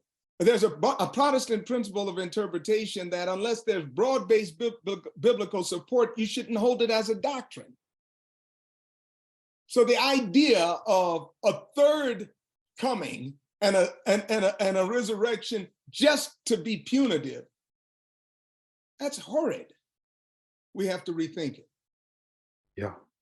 Along with the other piece that's still floats around, and that is the concept of the close of probation. Right. I never did figure that out. I'm trying to, Maury, I'm trying to incorporate a little bit out of the chat here too, in between. Rebecca wrote, "What was my mother thinking when she read to a first grader from the Great Controversy on Sabbath afternoons? Every week, riding to church on Route 5 in upstate New York, I would study the Mohawk River to see if it had turned to blood, and wondering fearfully what my world would be like when it did." I mean, just the amount of hurt that's out there on these things, Maury, is just astonishing. One of the interesting sets of comments that came out on both your article and your the announcement of your teaching this, several people mentioned seeing clouds in the sky as children and holding up their hands. You know what I'm talking about, right? Size of a man's hand. Half the size, actually, but most That's people. right. That's true. But she said it's half the size.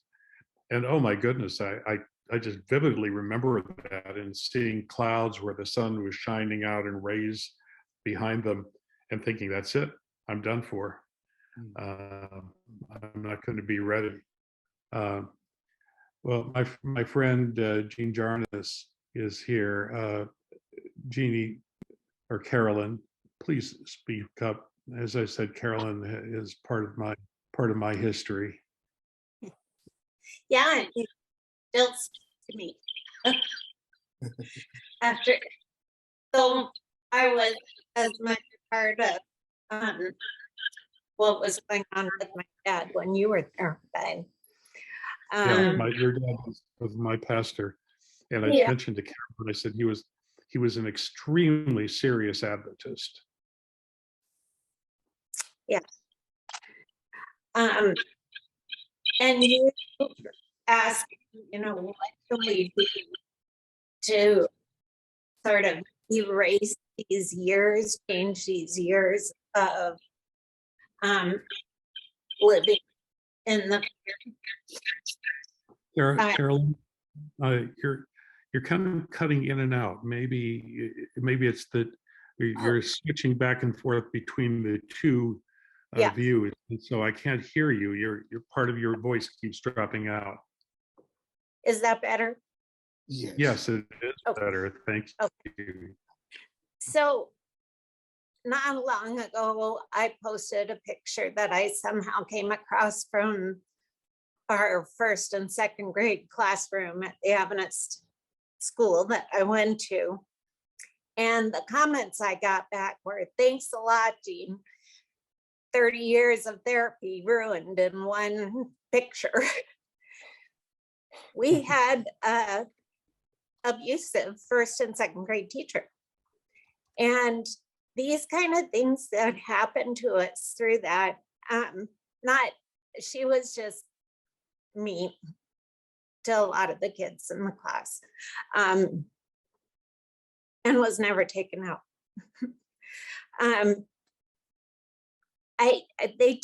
They last with us. And I'm wondering if we're focusing on fear, and I understand, the need for the topic to talk on fear, but should part of that also then be that there was not enough talk on God's big enough? Where does the strength come from? Where is the actual power?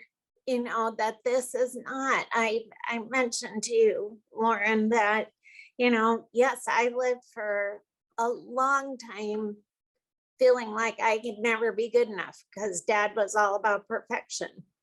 I could never be good enough until I realized I couldn't. It's just not going to happen. And that must not be right, because it's just not. And that it is Christ and being covered by his robe, and that he's big enough. When I look at these pictures from the telescopes of this huge universe, and yet he knows my name, he knows me, he's big enough. Yeah. Psalm 8. When I look at the heavens, the moon, the star, what is a human that you're mindful? Yeah, he's big.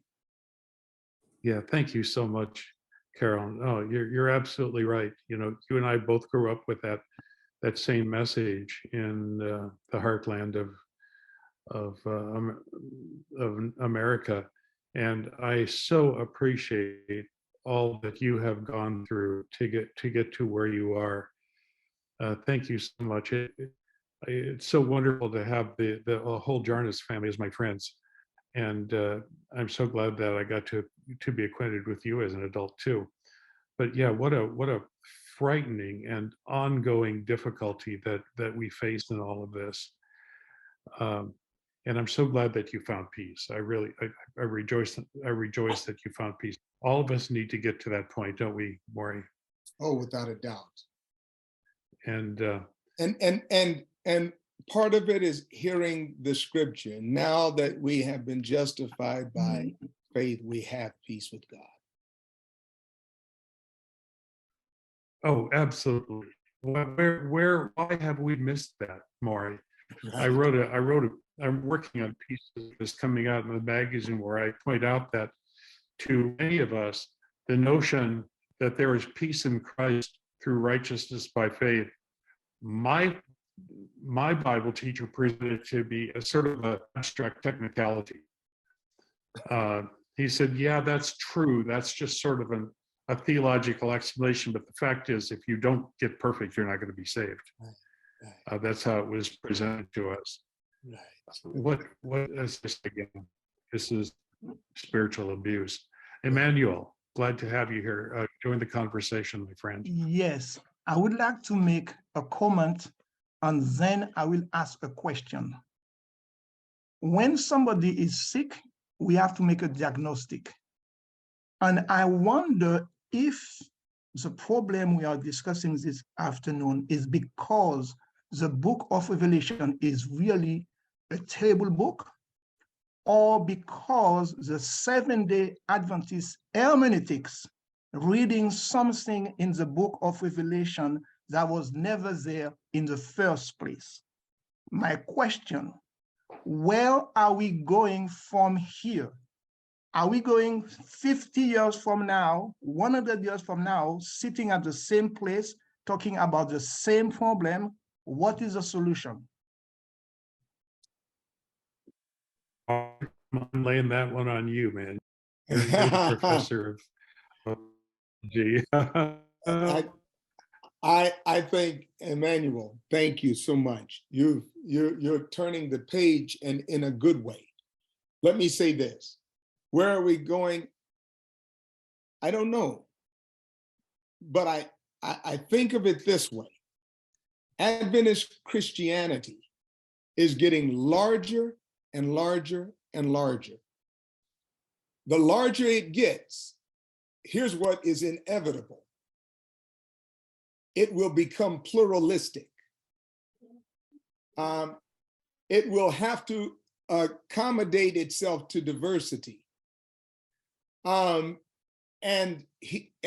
I think of it again, I mentioned Ed Jones, but I mentioned him again. I remember I came home from Academy at Monterey Bay Academy, and I was Pope watching, and I had to say to him, hey, I can't believe the Pope is doing X, Y, and Z. And he falls out laughing. And he said, Maury, the Pope wishes he had the General Conference president's problems. He said, if every last Seventh-day Adventist joined the Catholic Church, we would bump it up by 1 or 2%. And then he said these words, if you want to turn a speedboat around, you just need a few yards. If you want to turn an aircraft carrier around, you need a few miles. And he told me, look, the larger we get, we will have to reconcile ourselves to pluralism. And the Catholic Church has done so in their societies. Their societies function like denominations. And so where we will go, there will be communities like this of Adventist Christians who will therapeutize the brokenness of the past, will set us in a better direction to be a healthy communion of Christians, to engage in healing in the world we're in today, and it will grow for the future. Now that's That's a kind of a best prognosis. A worse is that we will allow certain ecclesiastical regimes to run everyone back down to the size of a speedboat. And then they will find their ways in other communions of faith and other ways of trying to grow and heal. Now that's my guess. All I can say, Maury, is my relationship with you and others who are healing forces and being able to bring you all together here on Adventist Today has been, I hope, and I hope all of you feel this way, we've meant ATSS to be a healing community. Yes, it is. I want people to go away from this class feeling like they're not alone, that we don't have all the answers, but we absolutely want you to live at peace with Jesus Christ. That's my hope and my prayer. As I said, when I became a pastor, I determined I would never again scare the hell out of people. And I have tried very hard to be that pastor through my whole ministry. And now I feel in my retirement years, I can stand up and say, I want to heal my church of the terror and fear and fundamentalism that so hurt me and hurt others along the way. So that's where I am, Maury. And I really my friendship with you has been a real blessing in that regard too. Thank you. Oh, thank you. It's been mutual. And as Carl mentioned, and we get better as we engage with others. And hopefully it's not a kind of either or. The church is one, but there are communions of Christians within the one church. And we are a communion of Christians. And so it's to ask yourself this question. When you say I'm Adventist Christian, do you put the emphasis on Adventist or do you put it on Christian? I put it on Christian, and that's how my Adventist roots start to articulate more in the bigger story of Christ. Marvelous.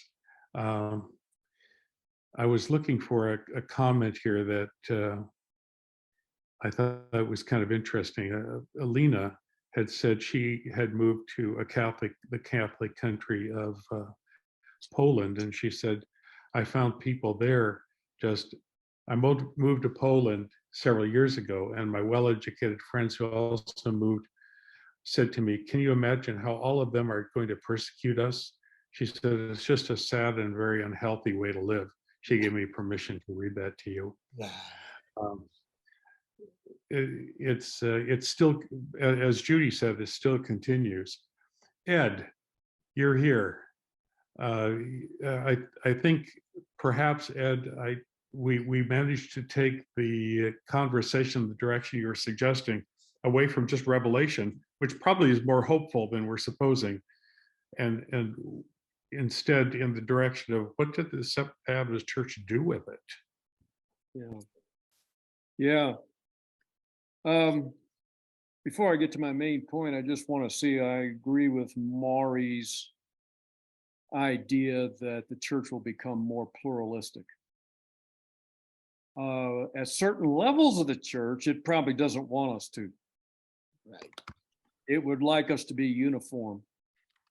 But uniformity in the light of some of the issues we've discussed today is just not possible.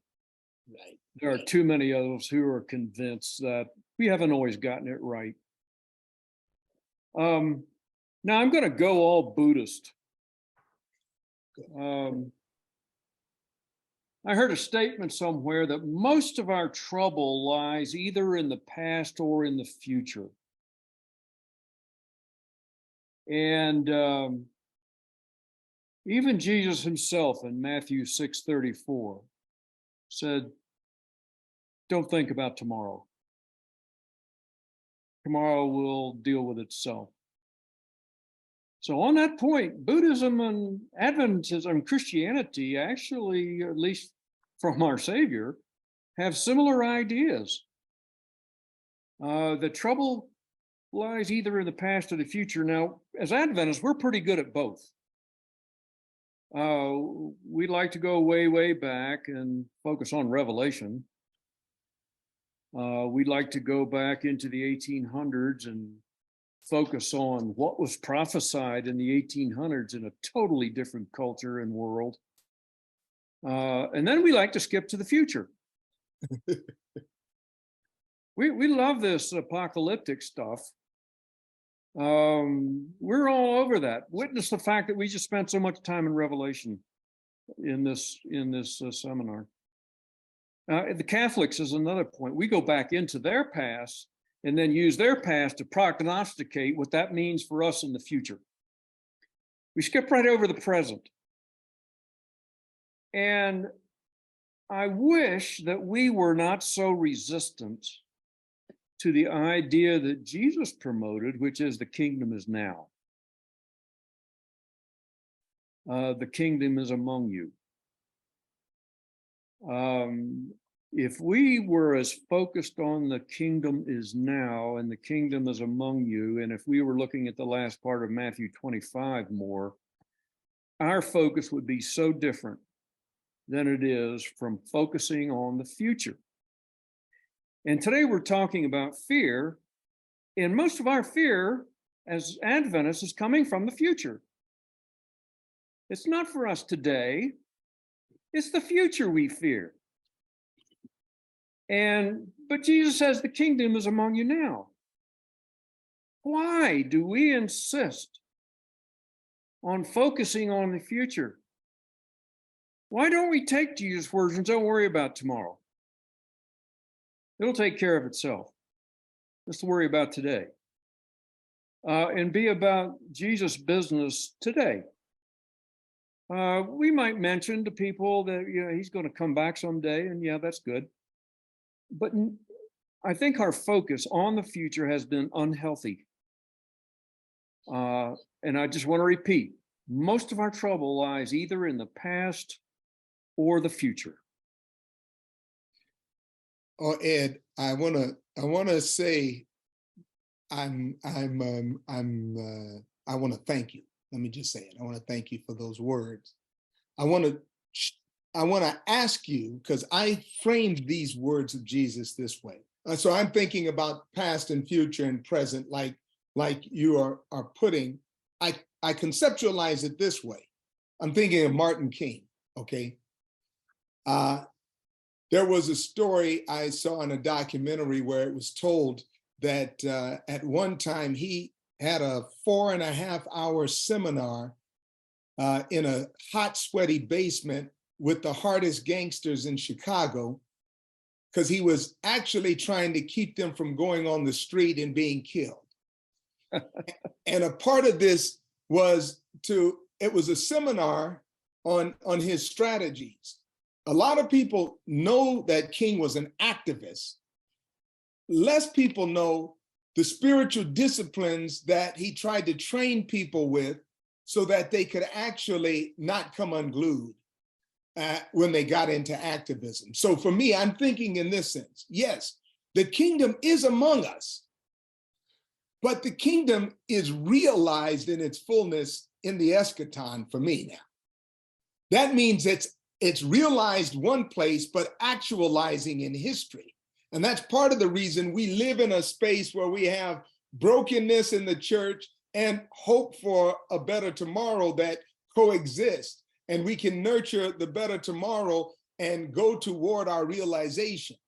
So I think in some respect, we can't give up on thinking about our real identity as it is in the future, or another way in which the scriptures say, now are we the children of God, but it does not yet appear what we shall be, right? So that there is something about, I think, so when Jesus and when the Buddhist doctrines, I just gave my son just the other day, that kind of Bible they put in hotels in the Far East in Buddhism, one I read and told him, you got to read this text. It's a kind of compilation that helps you to understand the power of these ideas. But I think those ideas are more about our own psychological piece, knowing how to sturdy ourselves, not to turn away from the harshness of the world, but to be able to be fortified as we go through it knowing that there's a security in the eschaton. We are actualizing in the present. And for me, then, that's what I want to say. As one who looks at the book of Revelations as an idealist or symbolicist approach, I think it is exactly to help do that same thing for the mind.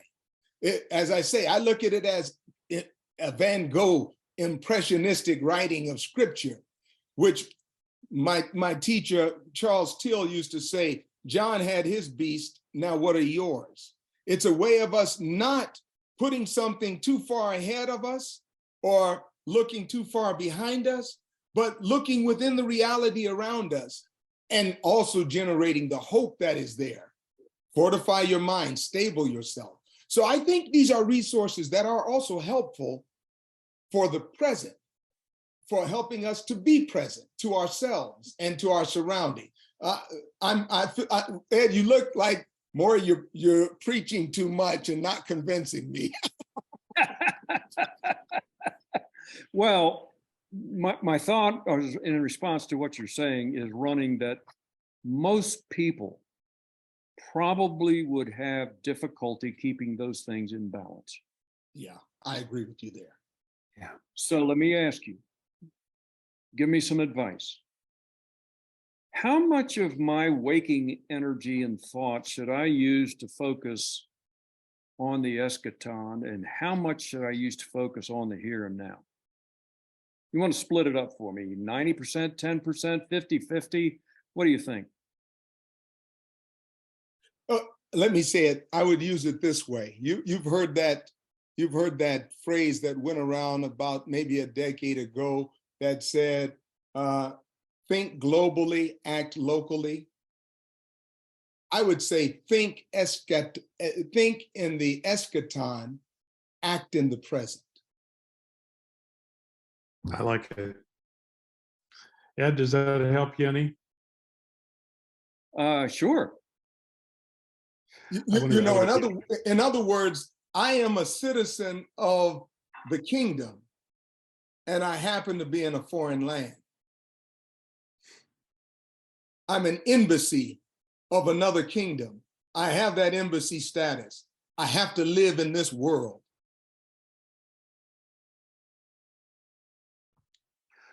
Before we move on, we're at 3:45, but I want to read a couple of cute comments here. Shari wrote, I got her permission to read this in the comments. She said, before I married my Catholic raised husband, I made him promise he wouldn't persecute me. I love that show. And Sue Sweitz Weems said, I didn't mention it to my Catholic raised husband. I didn't want to give him any ideas. And then Julie Andrews said, Julie was one of my church members years ago. She said, my Catholic raised husband called himself a Seventh-day Catholic after we got married. I love that. I love it, yes. And then I got another note here. And this one is for you, Maury. This is from Debbie Hooper. She said, when you look at the history of Adventism, we always seem to loop back to fundamentalism. Won't the church always do this if we continue to embrace Ellen G. White as the sole source of the spirit of prophecy? Yeah, I would say Adventism doesn't have a long history, so we can't say we always loop back to. And fundamentalism itself was a new phenomena that emerged at a time. In seminary, I had studied in a doctoral seminar on preaching. I took two 20th century preachers to look and study. One was Gardner Taylor, Dr. Gardner Taylor, powerful Baptist preacher, and the other was Dr. Harry Emerson Fosdick. And it's in my reading of Fosdick, I really began to understand the challenges of the modernist fundamentalist movement. That's not that far back. Now, how we settled as a denomination, or how let me say it this way, how the ecclesiastical regimes of that time formed and organized and put together our PR in the larger community was often resonating with a fundamentalist ethos. But I would say, give it another 150 years. sorry, folks, if you were expecting that cloud size, half the size of a man's hand would be coming in your lifetime. It might, but we have to really live with a sense of how do we have a lasting impact? And I ask my students this question. In 400 years, when we're still on earth, if Adventist Christianity is still in existence, would the role of Ellen White now be more like the role of John Wesley in the Methodist tradition? Yeah. It seemed like it would have to actually find its level of real influence in the forming of this communion of Christians. Great point, my friend. Yes, very good point. You're right. Ed, by the way, Ed Reichsnyder wrote a nice piece about what Adventism is going to be another 180 years from now. I would recommend you go to the website, any of you who haven't seen it. Shelley Weaver wrote, I love a group of Adventists where you can hear someone say, I'm going to go all Buddhist on you. I like that. Yeah, Shelley also pointed out Luther's followers thought he was prophetic, right? You know, Lutheranism is really a Christian denomination that happens to have his name attached. I'm going to go to Tamika Bonnick here. By the way, you guys should know Tamika. She has several times been our moderator for the session. I got acquainted with her through other Charity Ann Farquharson. And Tamika, you had a really good comment. So join in here, would you please? Hi, good afternoon, everyone. So I guess I'm one of those very scarred and hurt Seventh-day Adventist. Just to give you guys some context, I grew up in a really small rural town in Jamaica, and it's rural in the sense that we were very sheltered. You know, what we knew was pretty much what was in front of us. We went to school there, we went to church there, we had all our friends there. And I do remember the church wanting me to go to the Seventh-day Adventist high school. And for me, I just wanted different friends who, you know, weren't the same type of friends I had. And I decided that I didn't want to go. And I went to a public high school. And I remember from then on, things became very difficult. So I grew up, you know, Seventh-day Adventist. I did Pathfinders, I did AYS, I did it all. And I just remember everything became harder. It just became difficult. And one day at school, I got ill. My appendix ruptured. And so I had to have emergency surgery. 2 weeks out of the hospital after I had my surgery, I remember being told that I needed to go to a church board meeting on that Wednesday evening, that Wednesday night after church. And when I went to that church board meeting, I was accused of being pregnant. Nobody asked me any questions, actually. I just remember being told this. And I mean, when you sit there as a 15-year-old and you see all these grown men in front of you telling you this, you don't know what to say. Do you talk back to these elders in the church? Like, how do you defend yourself? You're 15 and these are grown men. And then I remember them telling me that as of now, I was no longer allowed to speak in the church. At the time, I think I was the AY secretary, and they told me that I would not be able to do that. I was teaching Sabbath school. I remember I was a master guide at 15, yes. And so they told me I had to stop doing everything. It's funny because 2 weeks after that, the entire church was told. Now, I didn't have a baby. I was not pregnant. I took my appendix out. But that's what everybody was told. And that's what my very small community was told. And I remember having the shame of having to listen to people say all these things about you when you know for sure that none of it was true. It was embarrassing. It was hurtful. And the worst part of it was I couldn't not go to church. I had to go to church. And I just remember wanting to leave. And I remember last week I was saying to you guys that I chose to go to a secular university, and that was the primary reason why I chose to do that. And it's funny because after I did that, things just got explosively worse. When I went home for winter break or whatever, I was told that I was not allowed to speak in church. I was not allowed to participate in Sabbath school, none of it. I'm saying this to say that in order for me to remain Seventh-day Adventist, I had to do the very thing we were talking about earlier. I had to choose to forgive. I had to choose to forgive a lot of these men who, for no reason whatsoever, as far as I'm concerned, chose to do this thing. They chose to parade me around as if I had some scarlet letter somewhere as a child at that. And when that wasn't enough, then they decided to make it even more public by telling the entire church that this is the reason these things happen. I recall going home, and when a lot of these men got sick, I recall going to their houses, cleaning, washing. I did that for me, though. I didn't do that for them. I did that for me because I needed to forgive them and I needed to get past it.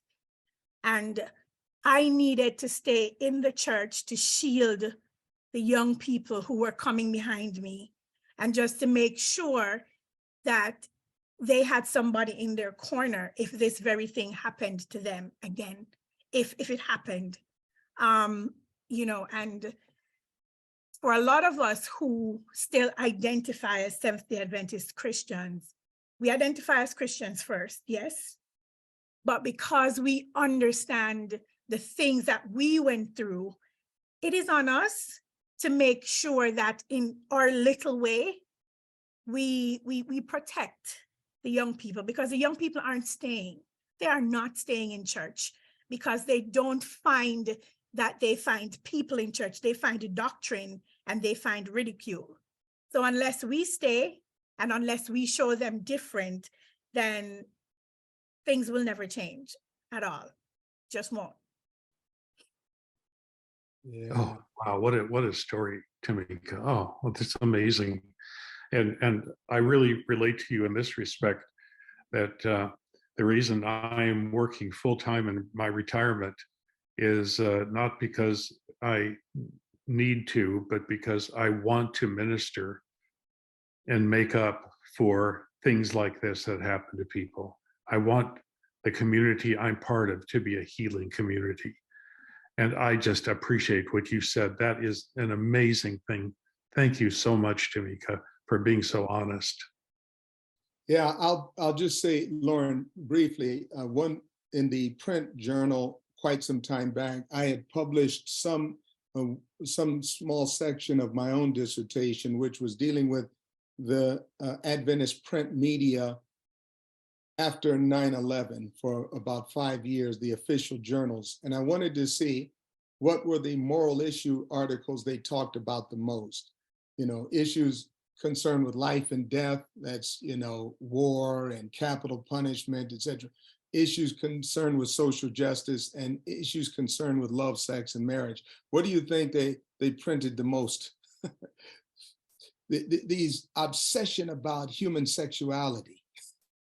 And I think it's important to know that I don't think the antidote to church discipline is to not have it.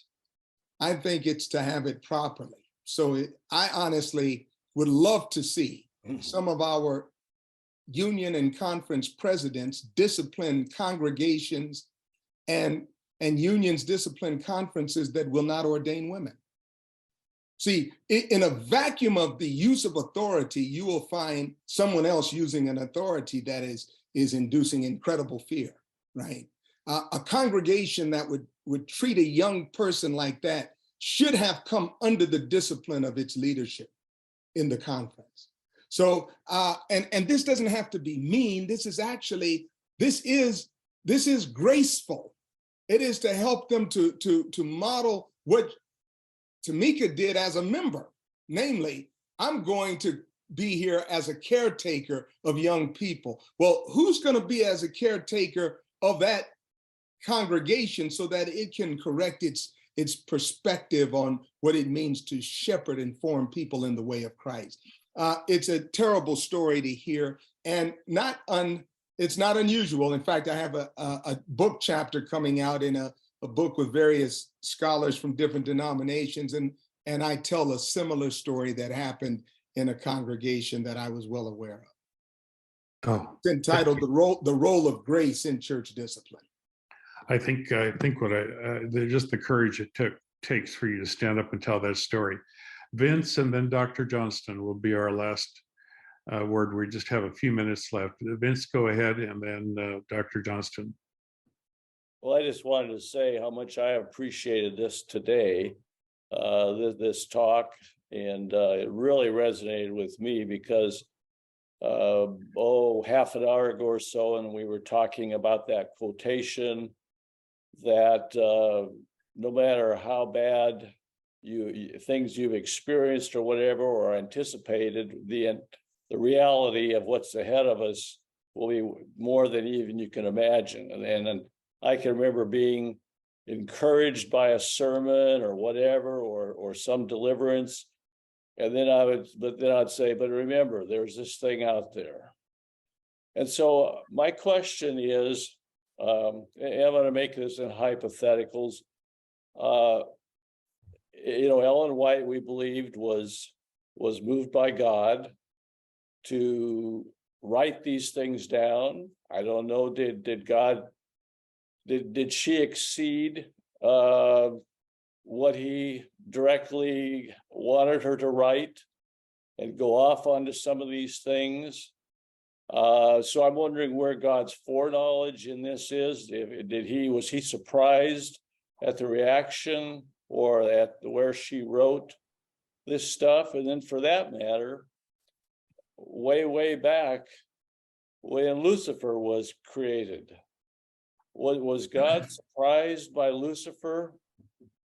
And I wrestle with that because maybe what has to happen is something that is beyond any wisdom or whatever to get to some safe destination out on the other side. One of the things that's helped me a little bit with working with these questions is the book by Rabbi Kushner. And one of his examples was, and this one seems to resonate as much as anything, is God's up in heaven and he's weaving this Persian rug. And it's beautiful from his viewpoint, but we're down here looking up at the bottom of the Persian rug and it's just a bunch of chaos. Strings here, there's nothing there. And maybe, because I do wonder, this discussion today, is this what God intended to have? All this consternation, all this negativity by giving us the gift of prophecy? Just some of your reactions here to this. That's what I'm dealing with. Yeah. So thank you so much. I think I'll just say for me, prophecy is not so much about prediction. It's not so much about foretelling. It's about forthtelling. And so I think that when we live in a world where we are co-laboring, co-creating with the divine. And so God kind of lets us live. God's not leading any faster than we can walk. To my sister would tell me, Maury, if you're a leader and you're walking so fast that the people aren't following, you're just taking a walk, right? So we're slow, but we have to learn. And I don't kind of put it as, again, I'm coming from La Sierra. My teachers were Charles Till, Rick Rice. I remember when Rick Rice was teaching that no, God does not know the future. The future is not there to be known, right? But so this idea that God sits in a known future and sees in eternity, seeing all time at once. And so he not only sees past, but present and future. I don't have that kind of picture. I don't have a picture of an eternal God so much as I have one of an everlasting God, one who's always been here, who's here now, who will be here when we're not, but who's always giving us a vision of a better future than the one we're actually living in. And so to the degree we are hearing that and being lured to it is the degree the world we live in is better. I don't know if my thoughts are even helpful to you, to the question you might have, but I just think that this community and this conversation is trying to wrestle into that kind of better vision, and that the revelation is not a report of what has happened in the past, but real revelation is what happens right here and now in this community for each person in many different ways. Some hearing for the first time something that they needed, that has been around calling on them, but this unique way of conversing has awakened in them for the first time. It dawned on me, this is the way, walk ye in it. I think it's not as clean cut as we'd like it to be. It's more messy, but actually better. It's more enriched. I hope that's helpful. Yeah, thank you so much. We're right at the end of our time, but I have such respect for Dr. Johnston. Whatever he has to say, I want to hear your last words, Dr. Johnston. Oh, that's a big responsibility. I appreciate what everybody has said.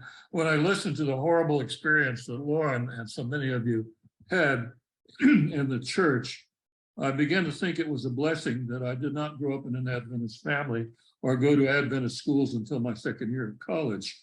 It must have been a blessing. Yeah. If you're concerned about hellfire preaching, in the Adventist church, you've never been to an old-fashioned Baptist revival meeting. That's where you see the real thing. It wasn't an Adventist. Jonathan Edwards wasn't an Adventist when he preached the sermon "Sinners in the Hand of an Angry God." Right. Early Adventists considered themselves exponents of liberal religion. They used that term. They got it from the Christian Connection, because their idea of the state of the dead was very anti-reactionary. That was a very progressive idea at the time. That's right. It wasn't the book of Revelation, but Jesus in the Gospels who said, "Fear not him who can destroy the body, but fear him who can destroy the body and cast the body and the soul into Gehenna." So you kind of have to take a realistic view of this. And I think a realistic view was put forth by the Jewish philosopher Moses Maimonides. And actually you can find the same idea even in Ellen White. There are 3 levels of spiritual maturity when you're thinking about religious motivation. The lowest rung on the ladder, excuse me, is the desire to flee from the wrath to come, to use the Wesleyan expression. Mm-hmm. Second step up is to strive for the reward that is set before us. But that's not the highest motivation. The highest motivation is the sheer love of God and of his people. But for most people, you cannot begin there. You have to begin at the bottom. And I think the prediction of the future of the church and its pluralism is probably right. But the more liberal the church becomes, the harder it will be for it to grow. A group like this is really a parasite on the fundamentalist church. We are rescuing the fundamentalists. We are not rescuing people from Skid Row. That's my final word. Oh, my goodness. Yes. Somebody once described us, Dr. Johnston, as Adventist Anonymous. I don't mind that, although I hope we are something more. One of the things I'm trying to work on is how to find a future for us. Who are we going to be in the future? I at the same time that I don't like what the church has done to some of us, I also have parts of this church that I deeply appreciate and that has blessed me a great deal. So I'm putting out a call to those of you. I know I have at least half a dozen of my writers here today. We need to start talking about, and I can use any number of them, articles on how to forgive your church, how to forgive what happened in the past and move on and become productive. Now, it's hard when the church keeps doing these sorts of things. Because I see it happening over and over again. But the question is, can we forgive our church and move on without rejecting it and finding the good in it?